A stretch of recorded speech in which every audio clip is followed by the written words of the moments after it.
Hey there, welcome to Mr. Cozy Bedtime True Crime Stories. Tonight, we're diving into 2 hours of gripping true crime cases. Real stories of mystery, betrayal, and cold-blooded crimes, all set against the soothing backdrop of rain. It's the perfect blend of calm and unsettling. If these cases draw you in, tap that like button, share with your fellow true crime lovers, and subscribe to join our curious community. I'm always wondering, where are you tuning in from, and what time is it for you right now? Drop it in the comments below. Now settle in, and let's dig into the darkness. Story 1. The late summer air in Pensacola, Florida hung thick and warm on the morning of August 11th, 2023. It was a Friday, the kind of day that holds the quiet promise of a weekend ahead. For most people in the city, it was just another unremarkable day in August. But for 18-year-old Brooklyn Sims, it would be the last morning she would ever wake up. Brooklyn was, by every account, a young woman who had already shown the kind of quiet strength that some people take decades to develop. She was 18 years old and already a mother. Her daughter, just 2 years old, was the center of her world. Life had not handed Brooklyn the most comfortable of circumstances, but she faced it with her chin up. She was working as a contract employee at the Home Depot in Pensacola, earning an honest wage, building something step by step. She was a teenager navigating the enormous responsibility of motherhood, trying to hold her life together with the same hands that had only recently left childhood behind. She had no reason to believe that anything was wrong. She woke up that Friday morning and prepared for her shift. Her co-worker, a woman she knew, a woman she trusted, had offered to drive her to the store. That woman was Sheila Agee, 52 years old, who also worked at the same Home Depot as a contract employee. Sheila was the mother of Brooklyn's child's father, a young man named Keith Agee. Whatever complicated history existed between Brooklyn and the Agee family, the arrangement seemed ordinary enough that morning. Sheila pulled up, Brooklyn got in, and together they drove to work. Neither of them spoke of what was already in motion. About 90 miles away, in Alabama, Keith Agee was already coming apart. Keith was 20 years old, young, impulsive, and that morning, consumed by a fury he could barely contain. Earlier that day, he had received a phone call with the results of a medical test. The test had come back positive for a sexually transmitted disease. In the volatile chemistry of Keith's mind, the calculation was immediate and devastating in its simplicity. He had recently been with Brooklyn. She was the mother of his child, and therefore, in his mind, she must have been the one who gave it to him. He did not pause to consider other possibilities. He did not stop to ask questions or seek out a conversation. He did not think of their daughter, barely old enough to speak in full sentences, who would one day need both her parents. He simply decided, with the cold certainty of a man surrendering entirely to his rage, that Brooklyn Sims had to pay. What happened next, the sequence of decisions made in the hours that followed, is what transforms this story from a tragedy into something even more deeply disturbing. Because Keith Agee did not act alone, and the person who helped him was the one person who, by every natural law of love and decency, should have stopped him. He texted his mother. The text messages between Keith and Sheila Agee. Keith told his mother what he was planning to do. He told her he was going to go to the Home Depot. He told her he intended to kill Brooklyn. And Sheila Agee, his mother, a grown woman, 52 years old, who had that very morning driven Brooklyn to work, did not try to stop him. She did not call the police. She did not warn Brooklyn, who was standing just feet from her inside that store. Instead, according to the text exchanges, she provided Keith with Brooklyn's location. She told him where Brooklyn was and when would be the right time to come. In one message that would become central to the prosecution's case, Sheila sent words that prosecutors described as encouragement, essentially daring her son to follow through with the killing, taunting him that he was less of a man if he did not.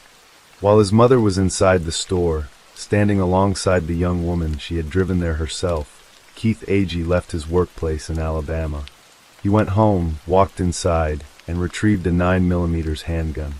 He got back in his car and drove toward Pensacola. For 90 minutes, he traveled down the highway with a weapon in his waistband and murder in his heart, texting back and forth with his mother the entire way, the two of them coordinating the details of what was about to happen. 90 minutes. 90 minutes in which Brooklyn Sims stood at her workstation, entirely unaware that death was heading toward her at highway speed. Inside the Home Depot on that Friday afternoon, the store carried on as retail environments do. The familiar sounds of carts rolling across polished floors, the distant whir of a forklift, customers wandering through wide aisles stacked with lumber and light fixtures. Brooklyn was doing her job. Her co-workers moved around her, and somewhere nearby, Sheila Agee moved too, knowing what was coming, saying nothing. Keith Agee arrived at the store and walked inside. He found Brooklyn. He felt calm when he first saw her. In that initial moment, his rage had subsided. But then he approached her and confronted her about the STD test, about his belief that she had wronged him. And when Brooklyn turned away from him, unwilling to engage with a confrontation she may have sensed was already beyond reason, something inside Keith broke entirely. He drew the gun.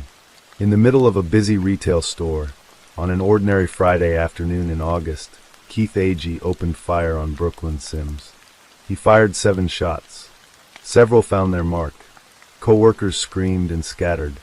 2 other employees were struck by gunfire during the chaos, injured, though they survived. Brooklyn did not. She was hit multiple times. The medical examiner, who later testified at trial, described multiple gunshot wounds. Brooklyn Sims, 18 years old, mother of a 2-year-old girl, fell inside the Home Depot where she had arrived just hours before in the passenger seat of her killer's mother's car. She died at the scene. The aftermath was an eruption of sirens and grief. Law enforcement arrived to find a crime scene unlike most. A public shooting in broad daylight, inside a major retail store, with surveillance cameras positioned throughout and a store full of witnesses. From the earliest hours of the investigation, detectives had an extraordinary amount to work with. They had the cameras, they had the witnesses, they had the phones, and almost immediately they had the texts. When investigators obtained the messages between Keith Agee and his mother, the picture that emerged was comprehensive and damning.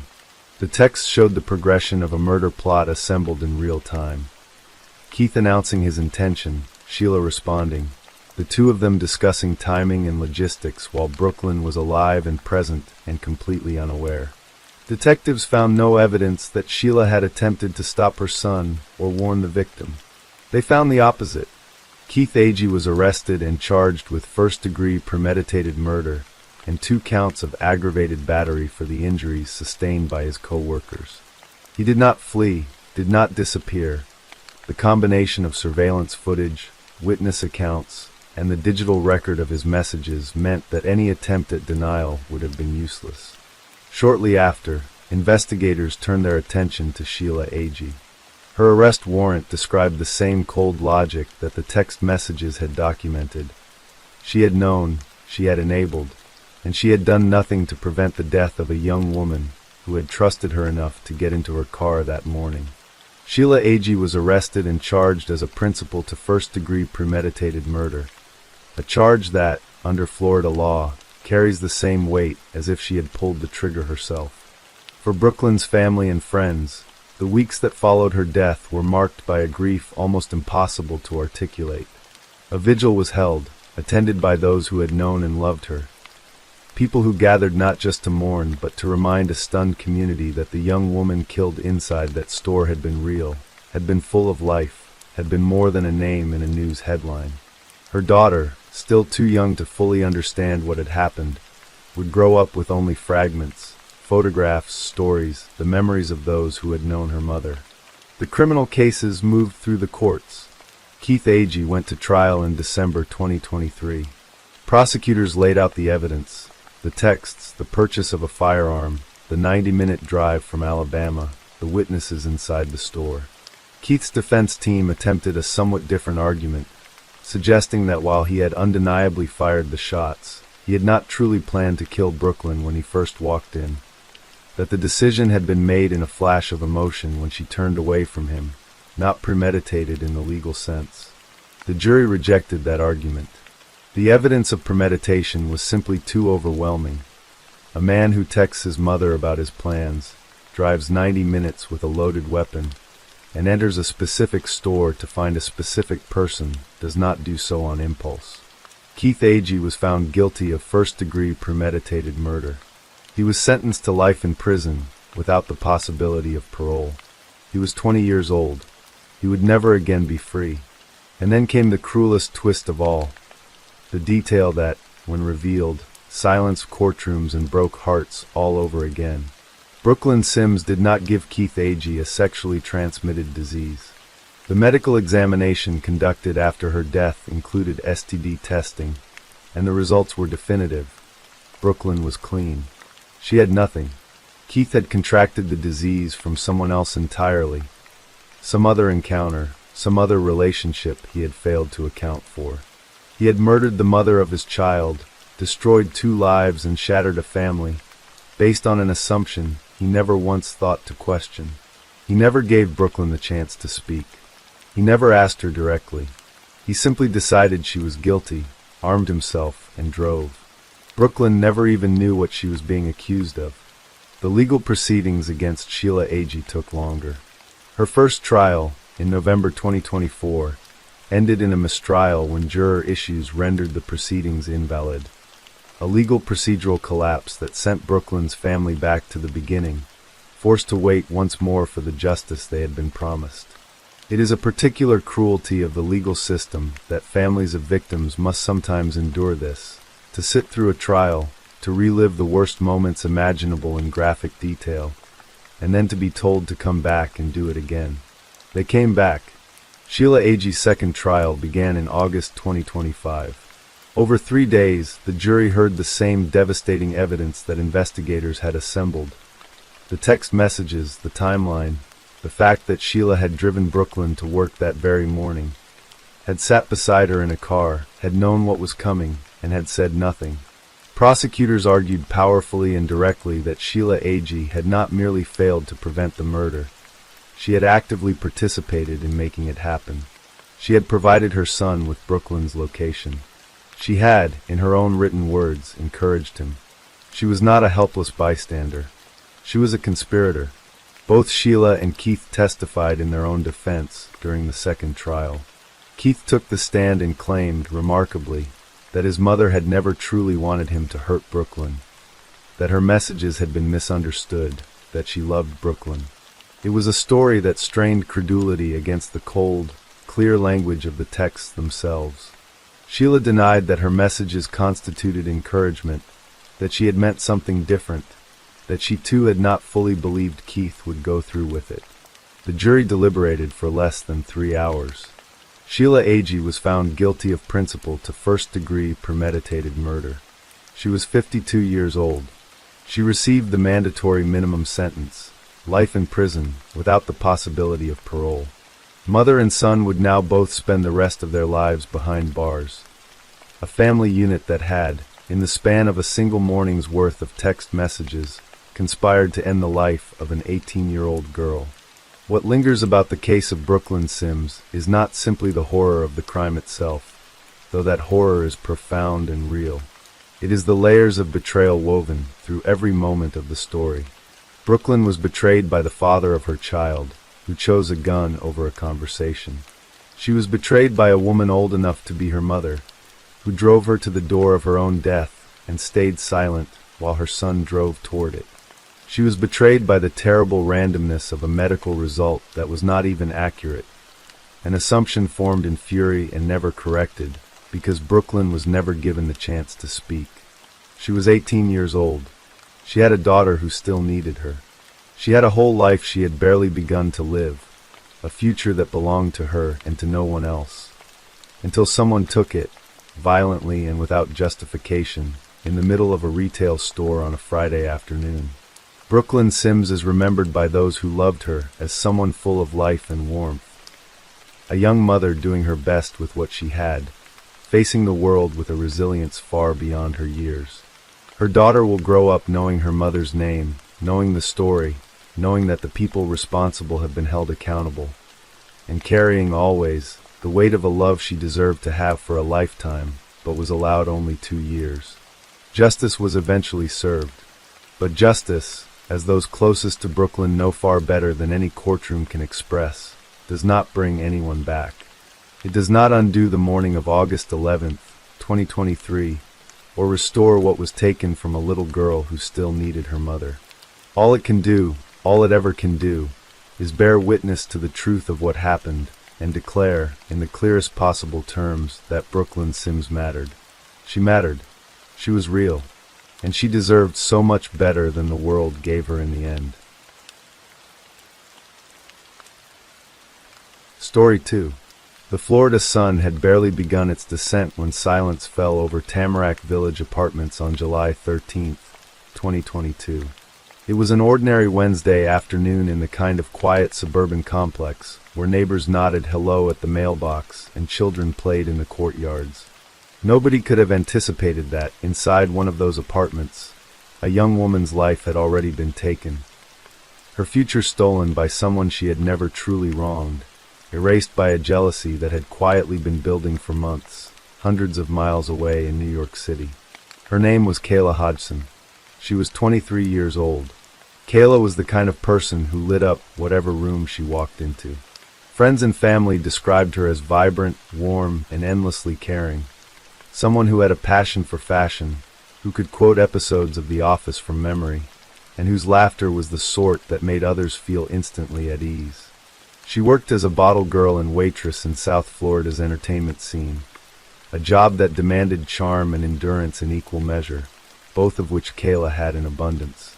She was young, she was building her life, and she was happy.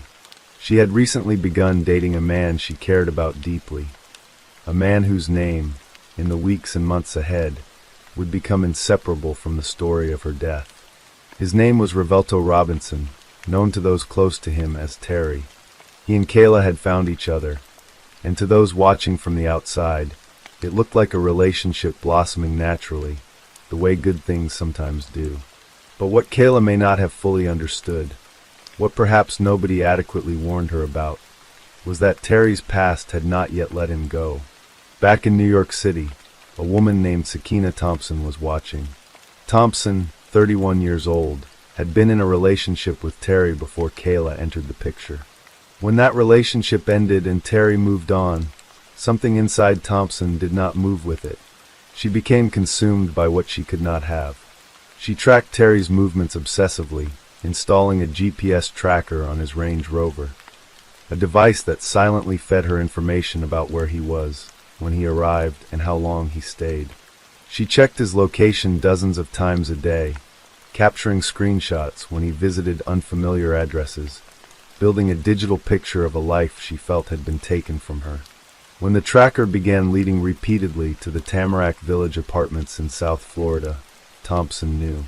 Terry was seeing someone, and when she discovered it was Kayla, a young, beautiful woman who worked in clubs and had blocked Thompson on social media, the already smoldering fire inside her raged into something far more dangerous. Being blocked was, to Thompson, not just a social snub. It was a declaration, a door slammed in her face, and she was not willing to accept it. What happened next was not a moment of passion. It was not the spontaneous combustion of an overwhelmed heart. It was something far colder and far more deliberate.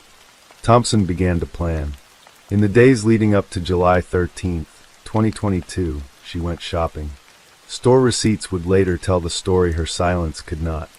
She purchased gloves, dark clothing, and a knife. She researched Kayla's address and wrote it down by hand, apartment number included, on a folded piece of paper she tucked into her purse.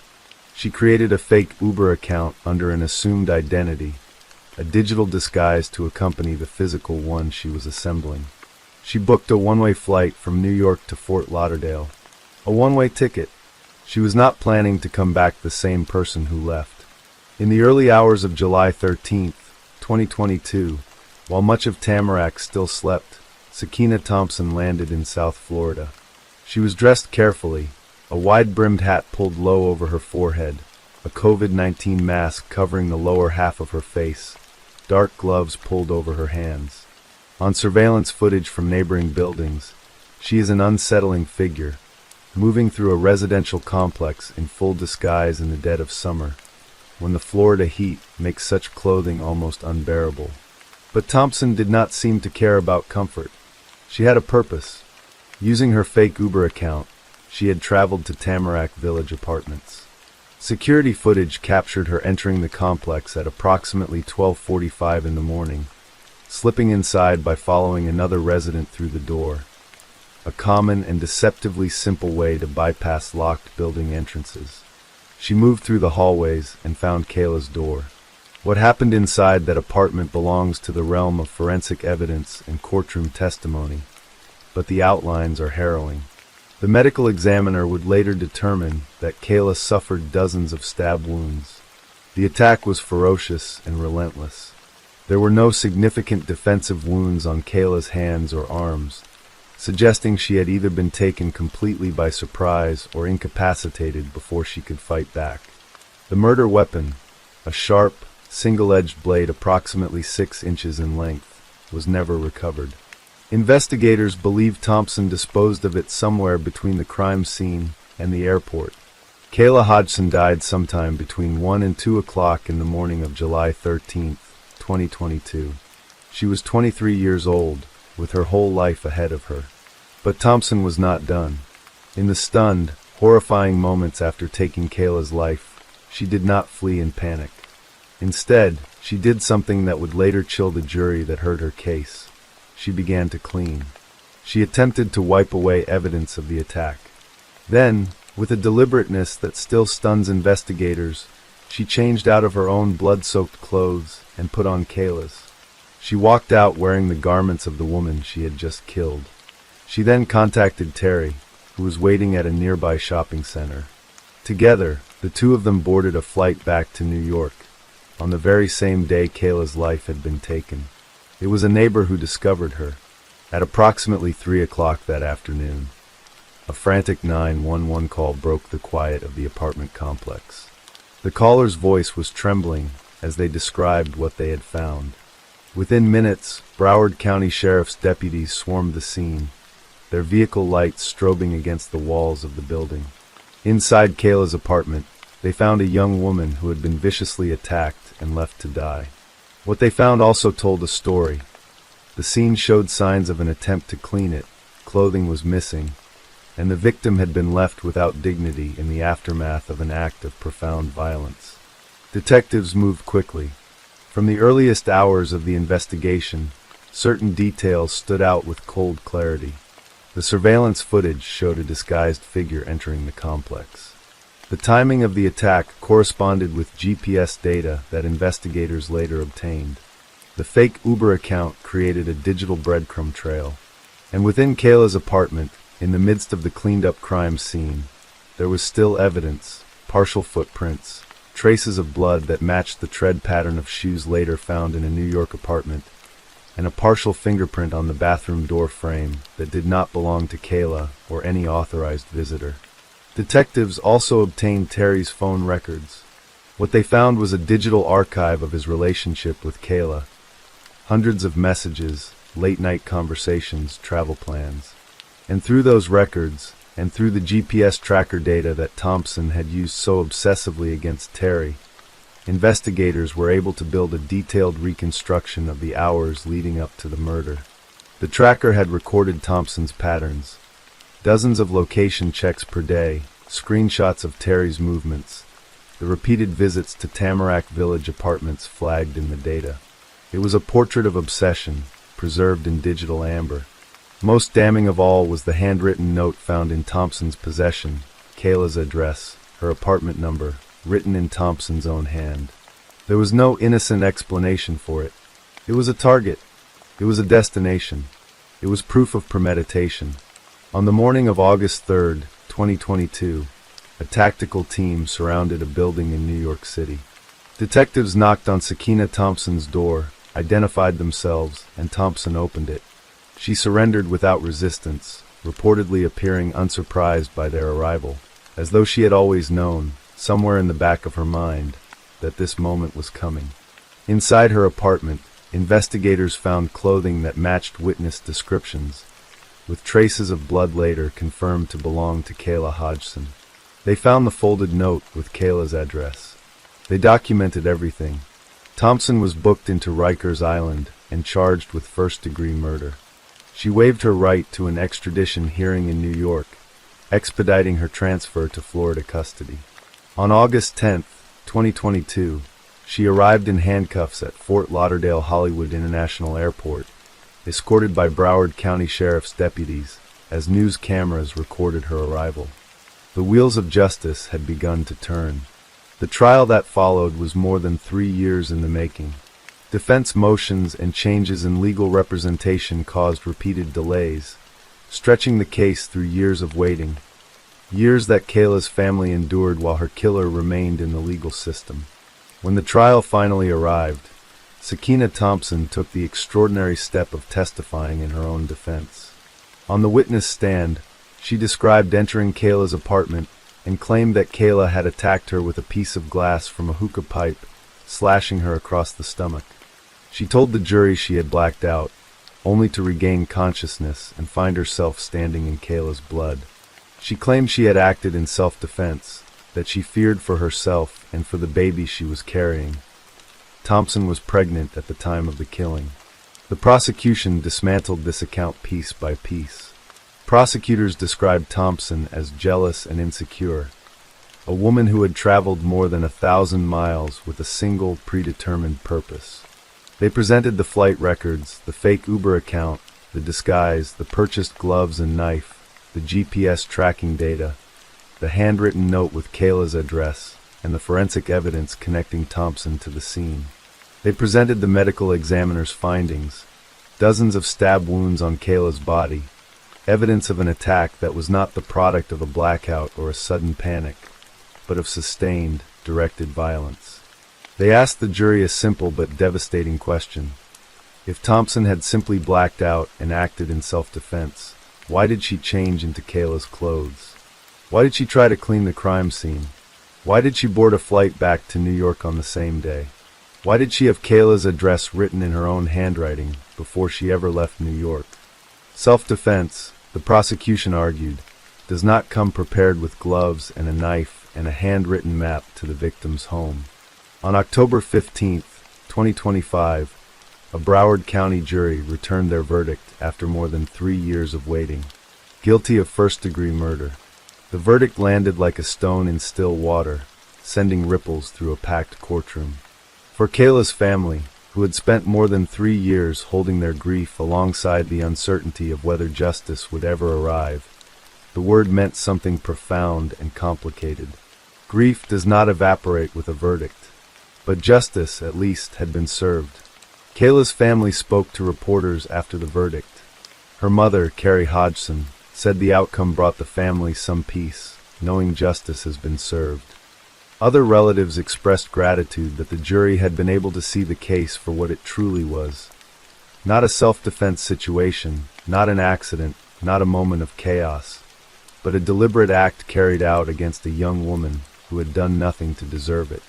Kayla did not deserve to die the way that she did, her family said. In the weeks that followed the conviction, Sakina Thompson stood before a judge once more. The sentence handed down was the maximum the law allowed: life in prison without the possibility of parole. She will spend the remainder of her days behind bars, the full weight of what she did rendered permanent in the language of the justice system. Kayla Hodgson was 23 years old when she died. She loved fashion. She loved the office. She was vibrant and warm and full of life, the kind of person who made the world feel a little brighter just by being in it. She was someone's daughter, someone's friend, someone's light. She was building a life in South Florida, dreaming the ordinary dreams that belong to young people in the early chapters of adulthood. She did not ask for any of what came to her. She did not provoke it. She did not deserve it. She simply existed, laughed, worked, loved, and lived, until someone else's obsession made that existence feel like an offense too great to endure. The case of Kayla Hodgson is not simply a story of crime and punishment. It is a story about what happens when obsession is allowed to fester unchecked, when jealousy curdles into something monstrous, when a human being is reduced in another person's mind to nothing more than an obstacle. It is a story about the terrible and irreversible price of hatred. And it is, above all, a story about a 23-year-old woman who deserved to grow old and never got the chance. Story 3. The town of Bury Street, Edmonds, sits like a postcard in the heart of Suffolk, England, a cathedral town of cobbled streets, medieval architecture, and quiet market squares that hum with an almost ancient stillness after midnight. On most Saturday mornings, the town barely stirs before dawn. But on the 24th of September, 2016, something happened in one of its dark, narrow-service alleyways that would shatter a family, consume millions in public resources, and leave an entire nation asking a question that has never fully been answered. Where is Cory McKe? Cory McKe was born on the 16th of September, 1993 in Perth, Scotland, though he spent most of his childhood growing up in Dunfermline, Fife, a proud, hard-working town nestled between the hills of Scotland and the Firth of Forth. He was the eldest of 3 brothers, raised alongside Darach and Makien by their mother, Nicola Urquhart, after their parents separated when Cory was just 9 years old. For a young boy, the dissolution of a family carries a weight that sits quietly in the chest, unseen by the world but never quite forgotten. Cory was, by all accounts, a boy full of life, the kind of person who could walk into a room and immediately make it warmer. His father, Martin McKe, would later say, simply and honestly, he could walk into a room and light it up. He was charming, funny, and restless in the way that only the most spirited young men are. His family called him a lovable rogue who loved to socialize and party, and those who knew him well would never dispute that description. But beneath the easy grin and the social magnetism, Cory carried wounds. When he was 15 years old, a female friend died on a railway line. That grief, sharp and incomprehensible to a teenager still learning what it meant to lose someone, opened a door that he found increasingly difficult to close. Over the years that followed, alcohol became both his social armor and his vulnerability, a companion to the loud Friday nights and a crutch during the quieter ones. He was never aggressive, with or without alcohol. He was simply someone who drank too much, too fast, and too often, something those who loved him worried about, but something that did not define him. In 2013, at 19 years old, Cory joined the Royal Air Force Regiment. There is something romantic about the idea of a young Scottish man enlisting, stepping away from the small tensions of his youth, and toward something larger than himself. He was trained and eventually posted to No. 2 Squadron RAF Regiment at RAF Honington, a base nestled into the flat, quiet landscape of Suffolk, about 10 miles northeast of Bury Street, Edmonds. He became a senior aircraft man, a gunner and medic, and despite what a former line manager once described as him being a nightmare on the drink, he served, he worked, and he had a life ahead of him. Then, in the spring of 2016, Cory met a young woman named April Oliver through a dating website.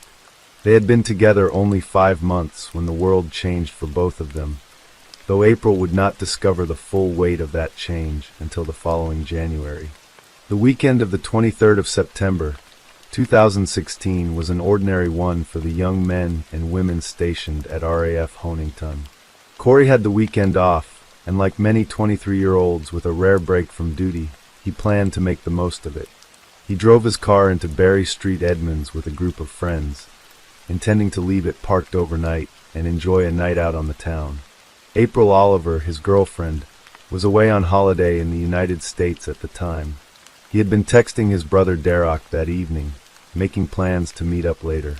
His last text message, sent at 3:08 in the morning, was light and casual. The text of a young man without a care in the world, tapping a message into his phone in the small hours. The night unfolded the way many do. Cory and his friends moved through the town's bars and clubs, the alcohol flowing freely, the conversation loud and full of laughter. At some point during the night, he ended up at Flex, a nightclub on St. Andrew Street South. He was eventually asked to leave. The doorman who spoke to him later recalled that Cory was too drunk to stay inside, but that he had been absolutely no trouble. They had a pleasant conversation on the pavement outside, and then Cory moved on. That was the version of Cory McKe that almost everyone knew. Harmless, cheerful, drunk. Between 1:15 and 1:30 in the morning, CCTV footage captured him inside Mamma Mia's, a takeaway restaurant on the high street that he reportedly visited regularly on his nights out. He ate, he wandered. Somewhere in the next 2 hours, Cory sat down in a doorway on Brentgovell Street and fell asleep. It would not have been unusual behavior for him. Cory had been known to fall asleep in all manner of unusual places when he had been drinking heavily. He had, on at least one previous occasion, slept in the back of a commercial bin, pulling bin bags over himself like a blanket. He was, they all agreed, a very heavy sleeper when drunk.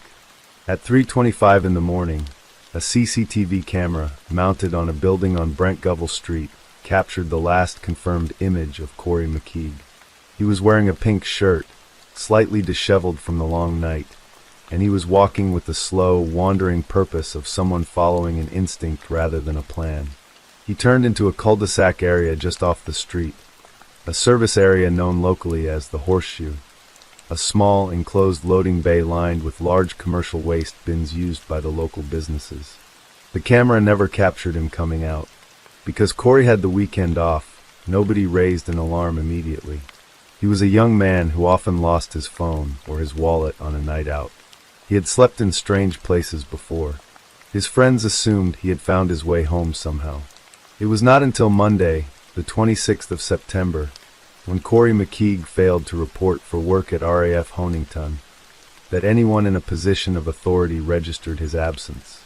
Suffolk police began their investigation, and the Suffolk Lowland Search and Rescue Team fanned out across the streets of Berry Street, Edmonds, and the roads leading back to the base. Volunteers joined officers on foot patrols. Helicopters swept the fields and hedgerows between the town and the airbase. The case attracted attention first locally, then nationally, as the image of a young, smiling RAF gunner from Scotland was shared across social media platforms. A campaign called Find Cory gathered momentum, and supporters who called themselves Cory's Army spread his name to every corner of the country and beyond. His mother, Nicola Urquhart, stood before television cameras with a composure that must have cost her everything she had, and she appealed for information. "People don't just disappear," she said, her Scottish accent steady and resolute. "That just doesn't happen. Somebody knows something. Somebody has got some information about where he's gone." But the days became weeks, and the weeks became months, and the silence remained. The most significant clue in the entire investigation was also its most haunting. Cory's Nokia Lumia mobile phone, which had been in his pocket when he walked into the Horseshoe area, was tracked through mobile phone masts in the hours that followed his disappearance. What the data revealed was extraordinary, and, for his family, devastating. On the morning of September 24th, his phone moved from Berry Street, Edmonds, to a location near Barton Mills, a village approximately 12 miles to the northwest, along the A1101 road. The journey, according to the phone data, took 28 minutes. It was physically impossible for a person to have made that journey on foot in that time. Whoever, or whatever, was carrying that phone had been moving in a vehicle. Police cross-referenced the phone's route with the movements of the commercial waste lorries that had collected rubbish from the Horseshoe area in the early hours of that morning. The route matched, precisely, the path taken by a Biffa waste lorry that had emptied the bins in that service area and driven its load to the Barton Mills area. The phone's signal went dark at 8 o'clock in the morning, either switched off, destroyed, or crushed into silence. Investigators turned their attention to the waste lorry. The driver was interviewed. He stated that he had checked inside the bin before tipping it, standard procedure, and had not seen anyone. But the mechanics of what was in the bin told a different story. When police asked Biffa, the waste management company, for the registered weight of the bin that had been collected from the Horseshoe area, the figure given was a paltry 15 kilograms, barely 33 pounds. That weight made it almost impossible for a grown man to have been inside. Cory weighed approximately 90 kilograms. Police, working on the figures they had been given, initially hesitated to commit to a full search of the landfill site where the lorry had eventually deposited its load. Then, in March 2017, everything changed. 6 months after Cory vanished, a review of the weight data from the Biffa lorry revealed that the figure of 15 kilograms had been a catastrophic error. The actual weight carried in the bin on the morning of September 24th was 116 kilograms, more than 250 pounds. The weight was entirely consistent with a grown adult having been inside. And there was something else, something that made the blood run cold. The device used to record the bin weights had been returned to its factory default settings on the 1st of February, 2017, the day before police collected it as evidence. The officers involved considered this development highly suspicious. Whether it was an accident or something deliberate has never been conclusively determined. When the corrected weight was made public, Cory's mother posted on Facebook with a simple, raw grief that captured exactly what the news meant. "This can really devastatingly only mean one thing," she wrote. Police announced that they would begin searching the landfill site at Milton, in Cambridgeshire, where the bin lorry had eventually deposited its load. The scale of the undertaking was staggering. The search was planned to cover more than 1,000 square yards, to a depth of 25 feet. Officers and specialists began the slow, laborious work of sifting through tons of compacted rubbish, looking for any trace of a young man who had last been seen walking into a bin loading bay in the early hours of an autumn morning. The landfill search became one of the most emotionally grueling episodes in recent British missing persons history. Over the months that followed, workers sifted through more than 6,500 tons of waste. A human skull was found at the site in April 2017, briefly electrifying the investigation, only to be identified as belonging to a female who had died before 1945. Bones found at a nearby incineration facility were investigated and ruled out. Every fragment, every piece of cloth, every item that might have belonged to a young man was examined with painstaking care. In July 2017, Suffolk police announced they were suspending the landfill search. Cory's father, Martin McKe, drove his camper van to the entrance of the landfill site and parked it there, blocking access, in a desperate and heartbreaking attempt to stop the authorities from moving on. "I want them to continue to look for my son," he said. "All the facts, all the evidence, lies at this landfill site." Nicola Urquhart threatened legal action, an injunction to prevent the site from being disturbed. She had never accepted the police theory, could not reconcile herself to the image of her proud, appearance-conscious son choosing to sleep in a rubbish bin when his car was parked nearby. She continued to suggest the possibility of third-party involvement, pointing to unresolved questions about CCTV coverage and the mysterious weight discrepancy. In October 2017, a second search began at a nearby section of the same landfill site, in an area believed to contain waste from the correct time period. By December 2017, the total cost of the investigation had exceeded €1.2 million.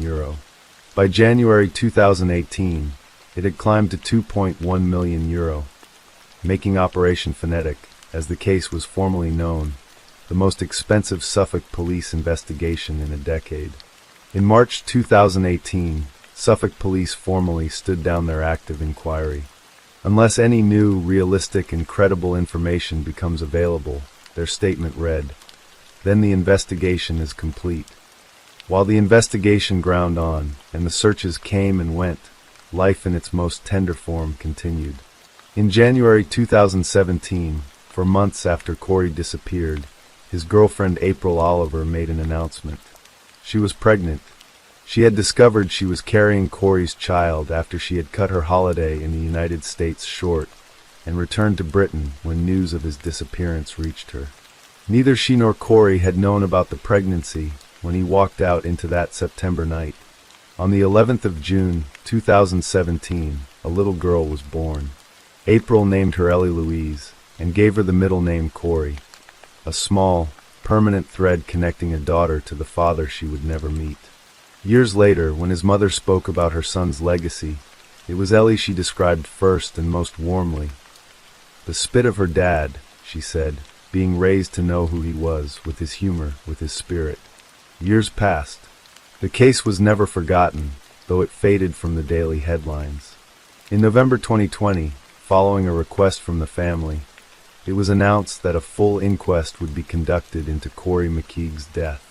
The inquest opened on the 7th of March, 2022 at Suffolk Coroner's Court in Ipswich and lasted 2 weeks, during which a jury of 5 men and 5 women heard evidence about the last hours of his life, the movement of his phone, the weight of the bin, the behavior of the lorry, and the long, exhausting years of investigation that followed. Investigators presented 4 possible theories about what had happened to Cory. The evidence, however, pointed overwhelmingly in one direction. Analysis of the bin weight data confirmed that the load on the morning of September 24th was anomalously high, far above the average for that route during the entire preceding year. The phone data mapped precisely onto the lorry's route. There was no CCTV footage of Cory leaving the horseshoe area on foot. He had slept in bins before.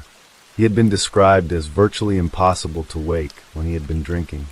He had been observed asleep in a doorway earlier that same morning, before stirring and walking deeper into the night.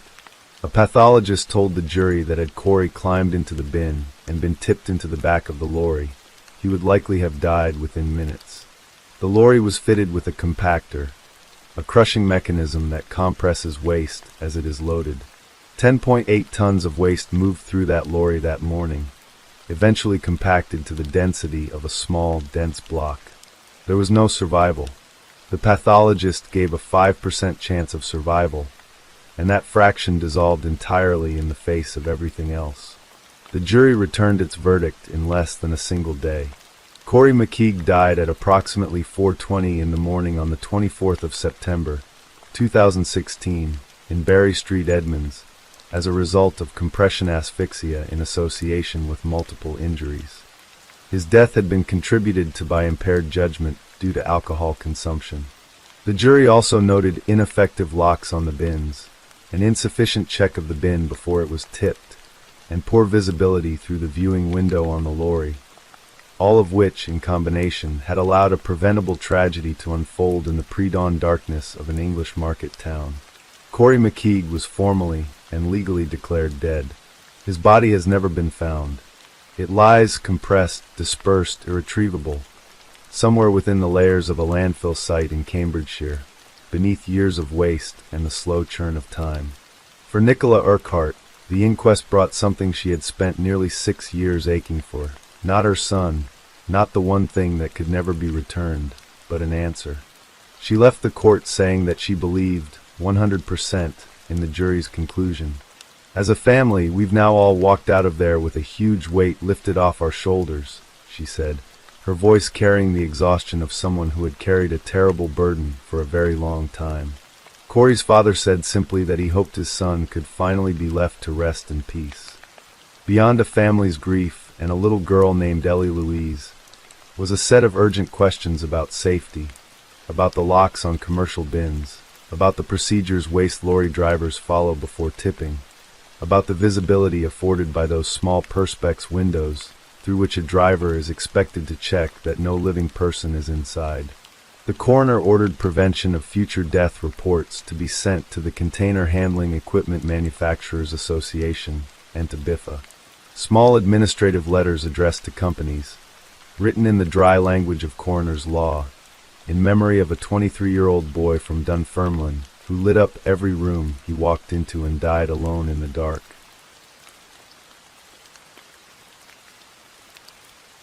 Story 4. Bristol is a city that knows how to keep its secrets. Its streets wind and fold over one another, climbing hills and dipping into valleys, lined with Victorian terraces and the quiet domesticity of ordinary lives. In the St. George district, one of those quiet corners of the city, stood a red brick house on Crown Hill, an entirely unremarkable address, indistinguishable from 100 others nearby. A family home, a place of school runs and Sunday dinners, and the small, daily rhythms that people never think to appreciate until they are gone. It was inside this house that 16-year-old Rebecca Watts, known to everyone who loved her simply as Becky, lived with her father, Darren Galsworthy, and his wife, Angia. She was a teenager in the fullest sense of the word, fond of music, devoted to her friends, prone to the ordinary turbulence of adolescence, and entirely full of the kind of quiet, unrealized potential that belongs to people who have barely begun. Photographs of Becky show a small, dark-haired girl with bright eyes and a smile that seemed to hold something warm and private, as though the very best of her was always just a moment away from surfacing. She was not a complicated young woman. She did not have powerful enemies. She had not done anything to deserve what was about to happen to her. What she had, without knowing it, was a stepbrother who had decided she was a target. His name was Nathan Matthews. Nathan Matthews was 28 years old in February 2015, a full 12 years older than Becky, a man fully grown while she was still a child navigating the sharp edges of teenage life. He was Anja's son from a previous relationship, which made Becky his stepsister by the marriage of their parents, though the two had never been particularly close. Matthews was wiry and intense, the kind of person who could sit in a room and say very little while the thing behind his eyes remained entirely private. He lived with his girlfriend, Shauna Hoare, 21 years old and pregnant, at a terraced house on Cotton Mill Lane in Barton Hill, about 1.5 miles from Becky's home on Crown Hill. On the surface, the Galsworthy household was an ordinary blended family managing the ordinary complications of step-siblings and shared living. But beneath that surface, something had been growing in Nathan Matthews that nobody around him fully understood. That Matthews had developed an obsession, a fixation, with petite teenage girls. Matthews and Hoare had, at some point, formed a shared attraction to the idea of abducting a girl. What began as fantasy, it appeared, had at some stage crossed the invisible and terrible line into planning. Becky, small and 16 and living under the same family roof by circumstance of marriage, had become the object of that plan. Thursday, the 19th of February 2015, began as a school morning. Darren Galsworthy left the house at around 7:30, heading to work. Anja left not long after. The house fell quiet in the way that houses do once parents have gone, a particular kind of stillness that belongs to those early weekday hours when a teenager is left briefly alone. Becky was still at home. She had not been well in recent days, suffering from the kind of minor illness that keeps young people off school and in the comfort of their bedroom. She was dressed for staying and wearing a onesie and a green jumper. Nathan Matthews arrived at Crown Hill that morning. He was not alone. Shauna Hoare was with him, sitting in his car outside as he approached the house. What he had brought with him told the full story of what this visit truly was. Inside a large bag, he carried a stun device, a pair of handcuffs, tape, and a face mask. This was not a casual family visit. It was the arrival of a man who had planned, in deliberate and unhurried detail, to take his 16-year-old stepsister. Matthews entered the house. What happened in those next few minutes?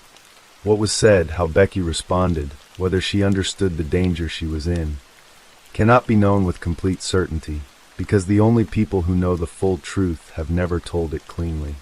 What the evidence makes clear is this: Becky Watts was suffocated in her bedroom. She fought for her life, she fought, and she lost. She was 16 years old. She was still in her pajamas. The morning had barely begun.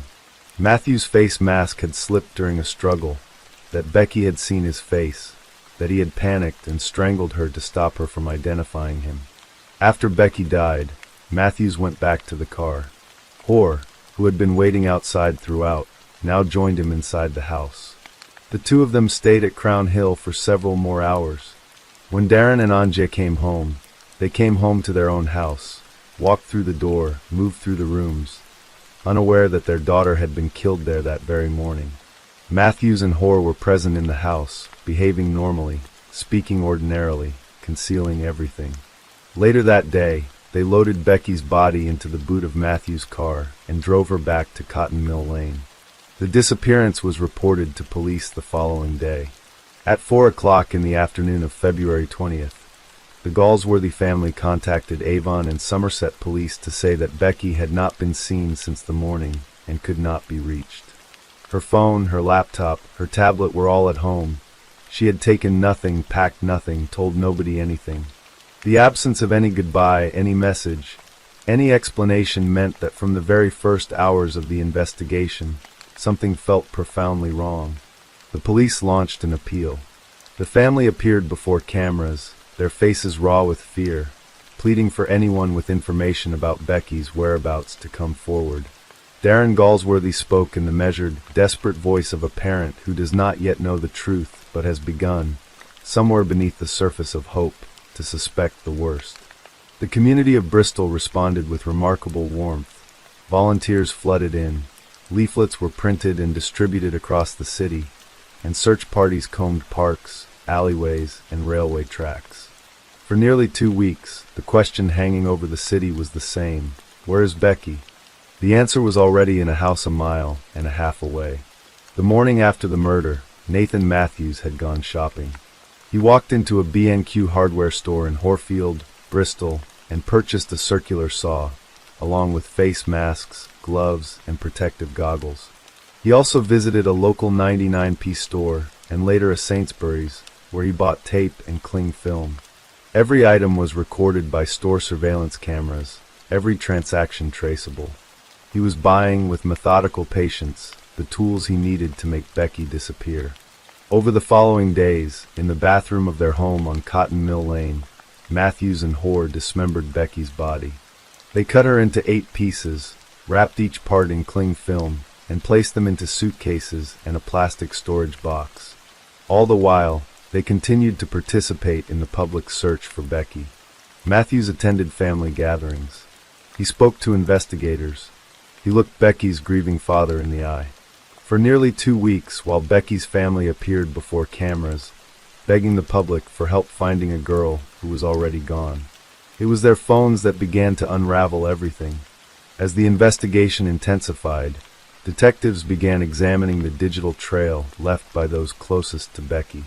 On February 28th, 9 days after the disappearance, Matthew's car was found outside the home of Hoare's mother in Southmead.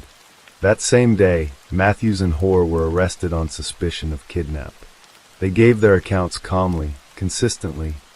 Too consistently, investigators felt, as though the stories had been rehearsed. On March 2nd, they were rearrested and the charge was upgraded to suspicion of murder.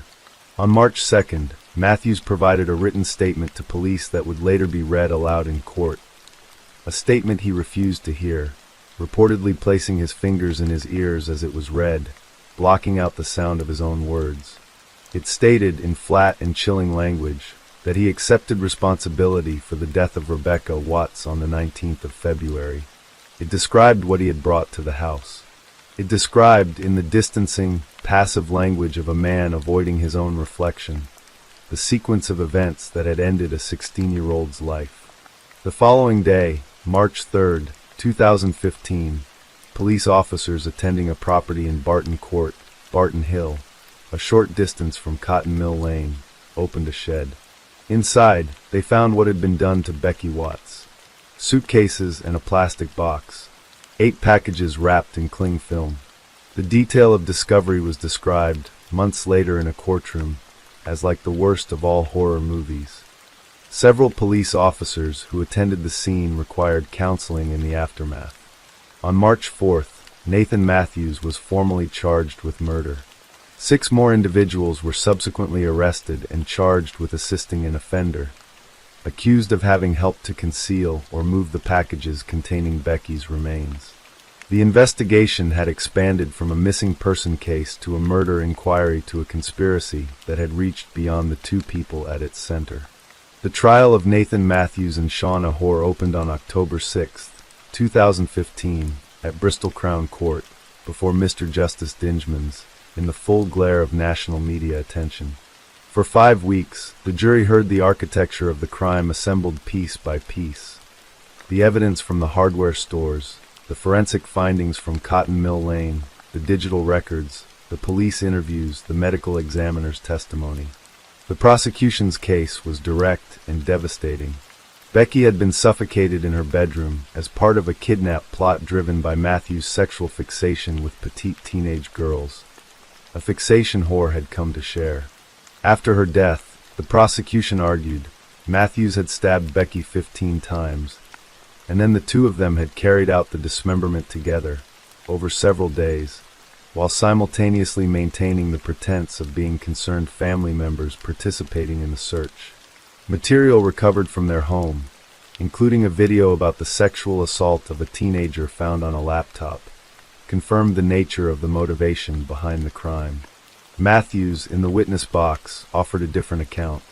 He said he had not intended to kill Becky. He said his plan had been only to kidnap her briefly and frighten her into behaving better toward the family. He said that when his face mask slipped during the struggle and Becky saw his face, panic overtook him. He claimed to have acted largely alone when it came to what followed, saying that Hoare had not been present in the room when Becky died and had not been a willing participant in the disposal of the body.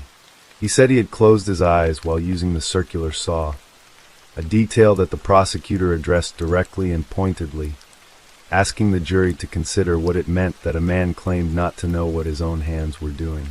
Hoare's defense was simpler. She said she had known nothing. She had been in the car, then asleep, then shocked, then too afraid. She positioned herself as a young woman, pregnant, frightened, and dominated, who had been pulled along by a partner whose actions she had not anticipated and could not control.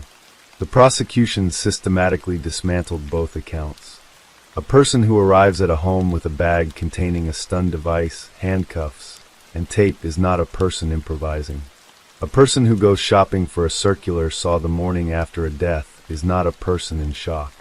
A person who wraps evidence in cling film and hides it in a shed is not a person who has lost control.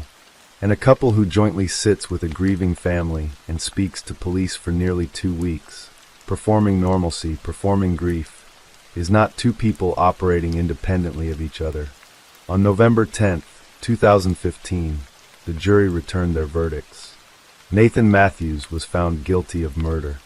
Shauna Hoare was found guilty of manslaughter, the jury accepting that she had participated in a kidnap in which any reasonable person would have known harm would result, even if the jury did not accept that she had been a full architect of the killing.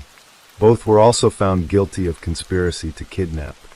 2 days later, on November 12th, Bristol Crown Court prepared for sentencing. Becky's family filled one side of the gallery. Matthews and Hoare were brought up from the cells. And then something happened that nobody in the courtroom had expected, something that reporters who had covered hundreds of trials said they had never witnessed before. The judge wept. Mr. Justice Dingemans, a senior jurist, a man trained in the measured language of legal proceedings, broke down as he spoke of what had been done to Rebecca Watts. He gathered himself and continued, but the tears said what the law, in all its formal precision, could never fully express. That what had happened to this 16-year-old girl was beyond the ordinary vocabulary of wickedness.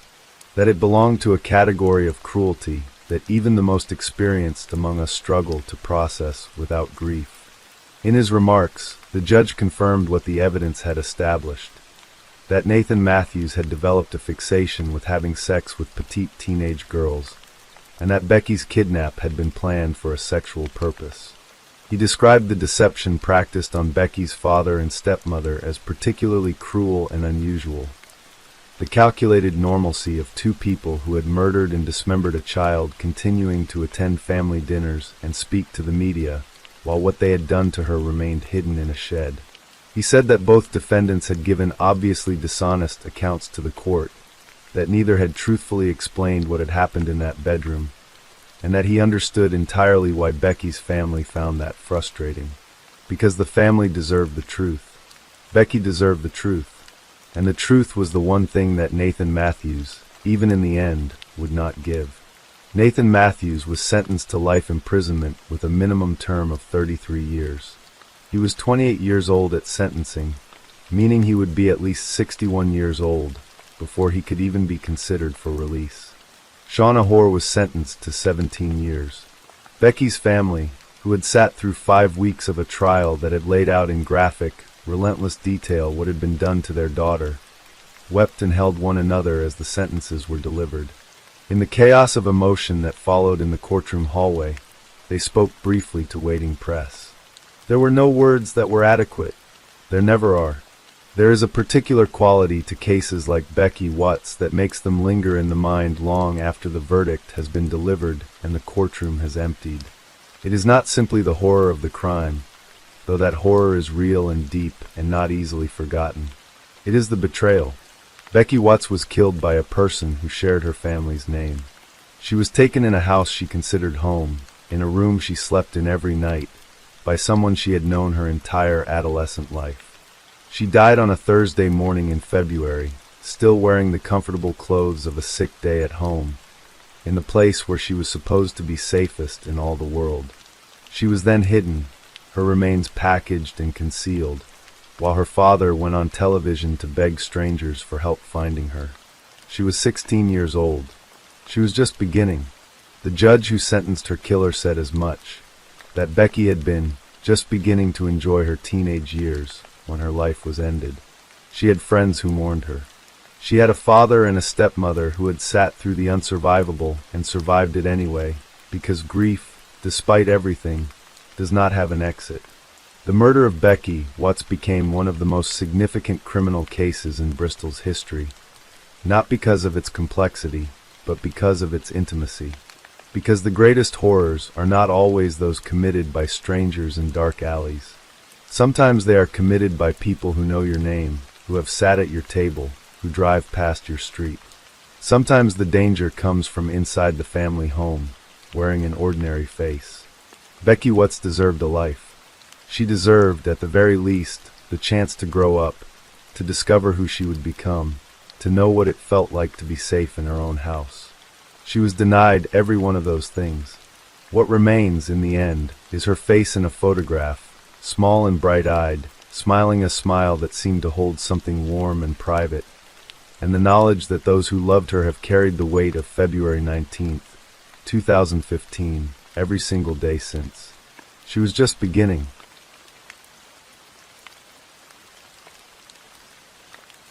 Story 5. The summer of 2002 settled over Topeka, Kansas, the way it always did, slowly, like a heavy quilt drawn over the flatlands, pressing warmth into the concrete and the cottonwood trees. Topeka is the kind of American city where neighbors still wave from their porches, where the streets carry the names of trees and presidents, and where a Sunday afternoon barbecue can feel like the whole world is in order.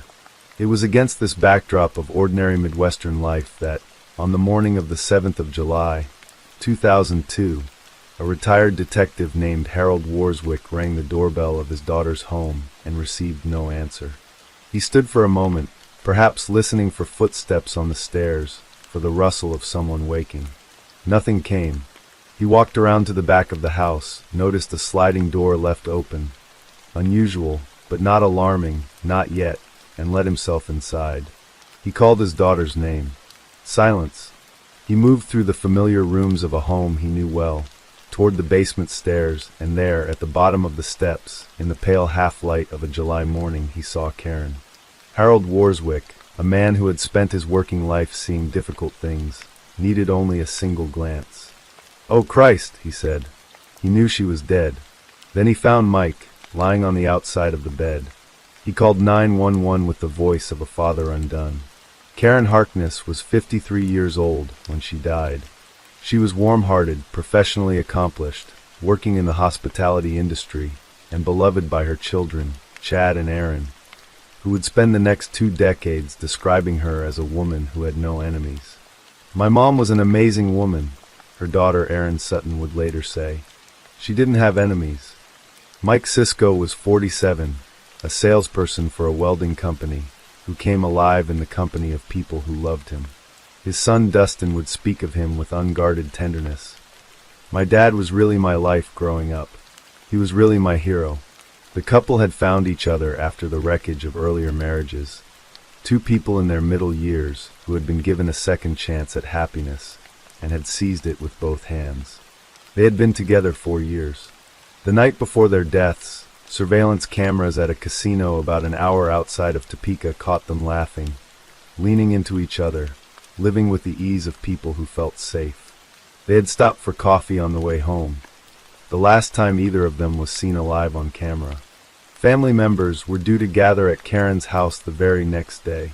Some of them suspected Mike was going to ask Karen to marry him. When Detective Richard Vol of the Topeka Police Department arrived at the scene, just after 2 in the afternoon on the 7th of July, he was looking at what he would later describe as an emotional execution. 5 bullets had struck Karen Harkness, including in her back, suggesting she may have been trying to move away or had been shot from behind. Mike Cisco had suffered between 5 and 7 gunshot wounds. Both had been in bed. Nothing else in the house had been disturbed. More than $1,000 in cash was left untouched. A Rolex watch sat on a nightstand. Jewelry gleamed where it had been left. This was not a robbery. This was personal. Every investigation begins with the question of who would want the victims dead, and in Topeka that July, the answer surfaced quickly, offered by the grieving families before detectives had even finished documenting the scene.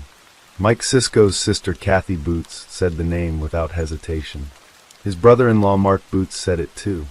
And then, in the hours following the murders, Detective Vol picked up his phone and called the number he had been given for Mike's ex-wife, a woman named Dana Chandler, to inform her that Mike was dead. She did not ask how. She did not ask where. She did not ask whether the children were safe. Vol would say later that she did not seem particularly concerned. Chandler would say later that she had been very upset, and that the conversation had been deeply distressing. Only Vol's side of the call had been recorded, due to what he described as a technical error on his part. The next evening, Chandler called the Topeka Police Department directly, leaving a message on an officer's voicemail asking them to confirm whether her ex-husband had really been killed. Dana Chandler and Mike Cisco had been married for 15 years. They had 2 children together, a daughter, Haley, and a son, Dustin. Their divorce had been finalized in 1998, and from the moment the paperwork was signed, the relationship had not grown quieter or more civil. It had grown something else entirely. Family members described a pattern of behavior that began as troubling and escalated, over the years, into something they could only call obsessive. Chandler had a drinking problem, they said. She showed up at Mike's home without warning, at strange hours, for reasons that made little sense. One night, Kathy Boots woke at Mike's house to an unusual sound coming from the backyard. She looked through the blinds and saw Dana Chandler jumping on the trampoline in the dark. She had driven to his home in the middle of the night, for no apparent reason, and was bouncing in the shadows alone. It was the kind of incident that was hard to explain to police, too strange to fit neatly into a report, but too real to dismiss. The incidents were numerous enough that Mike Cisco had begun writing them down in a day planner, as if keeping a record for a day when he might need to prove something. One entry from July 28, 1998, reads like a quiet cry for help. Dana stalking neighborhood at 8:30 caught her, she left. Another, from November, notes that she had entered his home while he was at Karen's house, going through his belongings. Mark Boots, Mike's brother-in-law, watched all of this and understood it in a way that frightened him. She was willing to travel great distances to show up back in his life, he said. In the spring of 2002, according to Kathy Boots, Dana had appeared at Mike's door once more, this time suggesting that the children were getting older and had different needs, and proposing that she and Mike resume living together. Mike had declined, and then 9 days before the murders, Mike Cisco said something to Mark Boots while they were out fishing together. They were on the water, in the peace of an ordinary Kansas afternoon, and Mike turned and said, "Mark, you're gonna wake up and find me dead. And I want you to know who did it, Dana Chandler." In the 6 months leading up to the murders of Mike Cisco and Karen Harkness, Dana Chandler had called the two of them more than 600 times. Investigators found the records, and witnesses filled in the detail of what those calls were like. Karen Harkness's colleague Kim warned or testified that Karen came to work after sleepless nights, having received calls throughout the dark hours. She had been up all night, receiving phone calls from Dana. She was very afraid.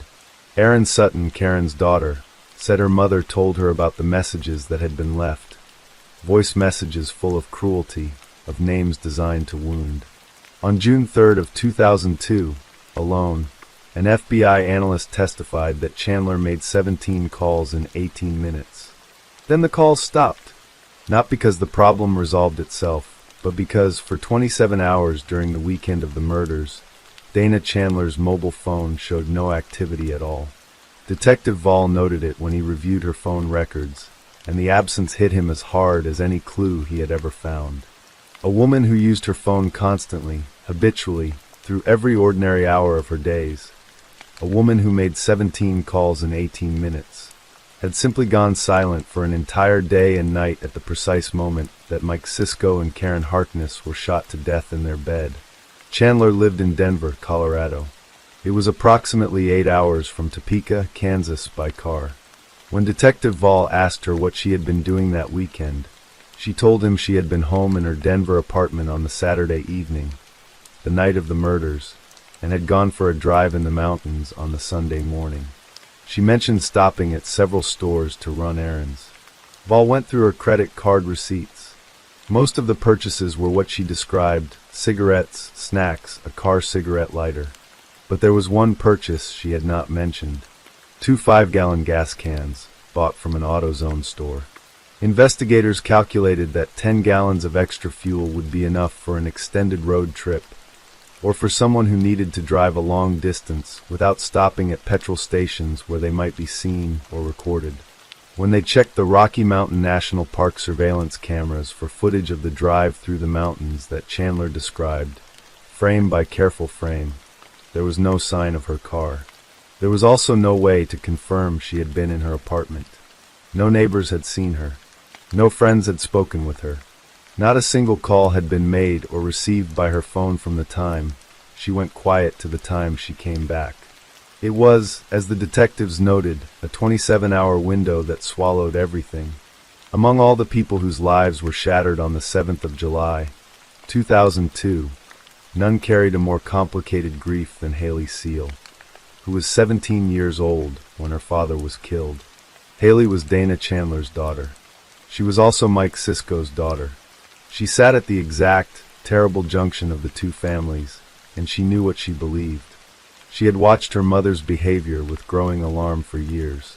She remembered being driven to her father's house as a small child and told to be a little helper, to look in through the windows and tell her mother what she saw inside.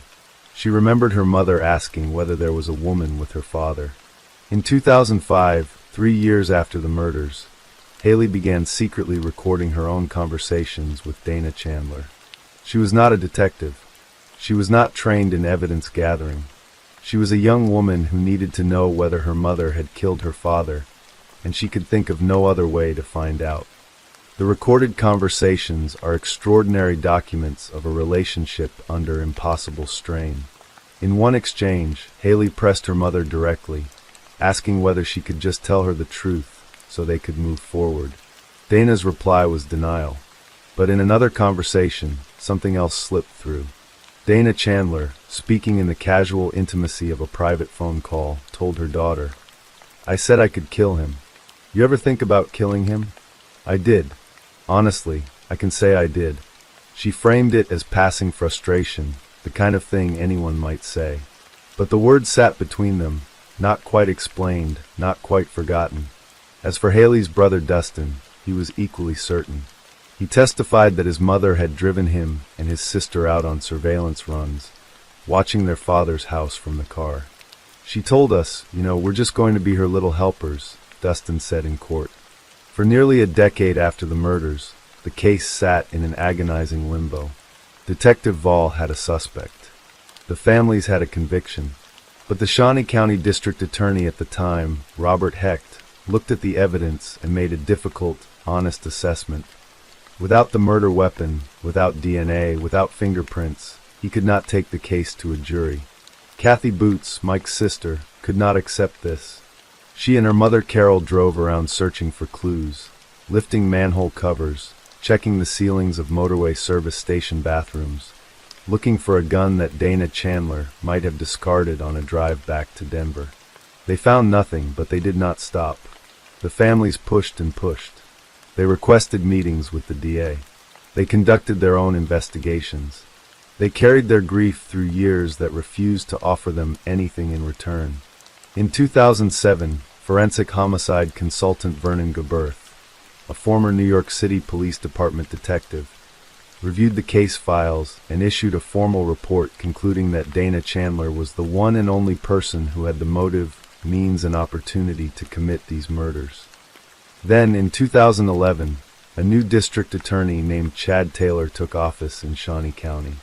He looked at the same evidence that had sat in files for 9 years, and he made a different decision. He was willing to take the risk. On July 24, 2011, she was taken into custody and charged with 2 counts of first-degree murder. In March 2012, Dana Chandler went on trial in Topeka. The courtroom was quiet in the way that serious places become quiet, a heavy, watching silence. Her children sat on opposite sides of the courtroom divide because her children had chosen sides. Prosecutor Jackie Spradling opened with the taped conversations, playing Dana Chandler's own voice for the jury. "I could kill him.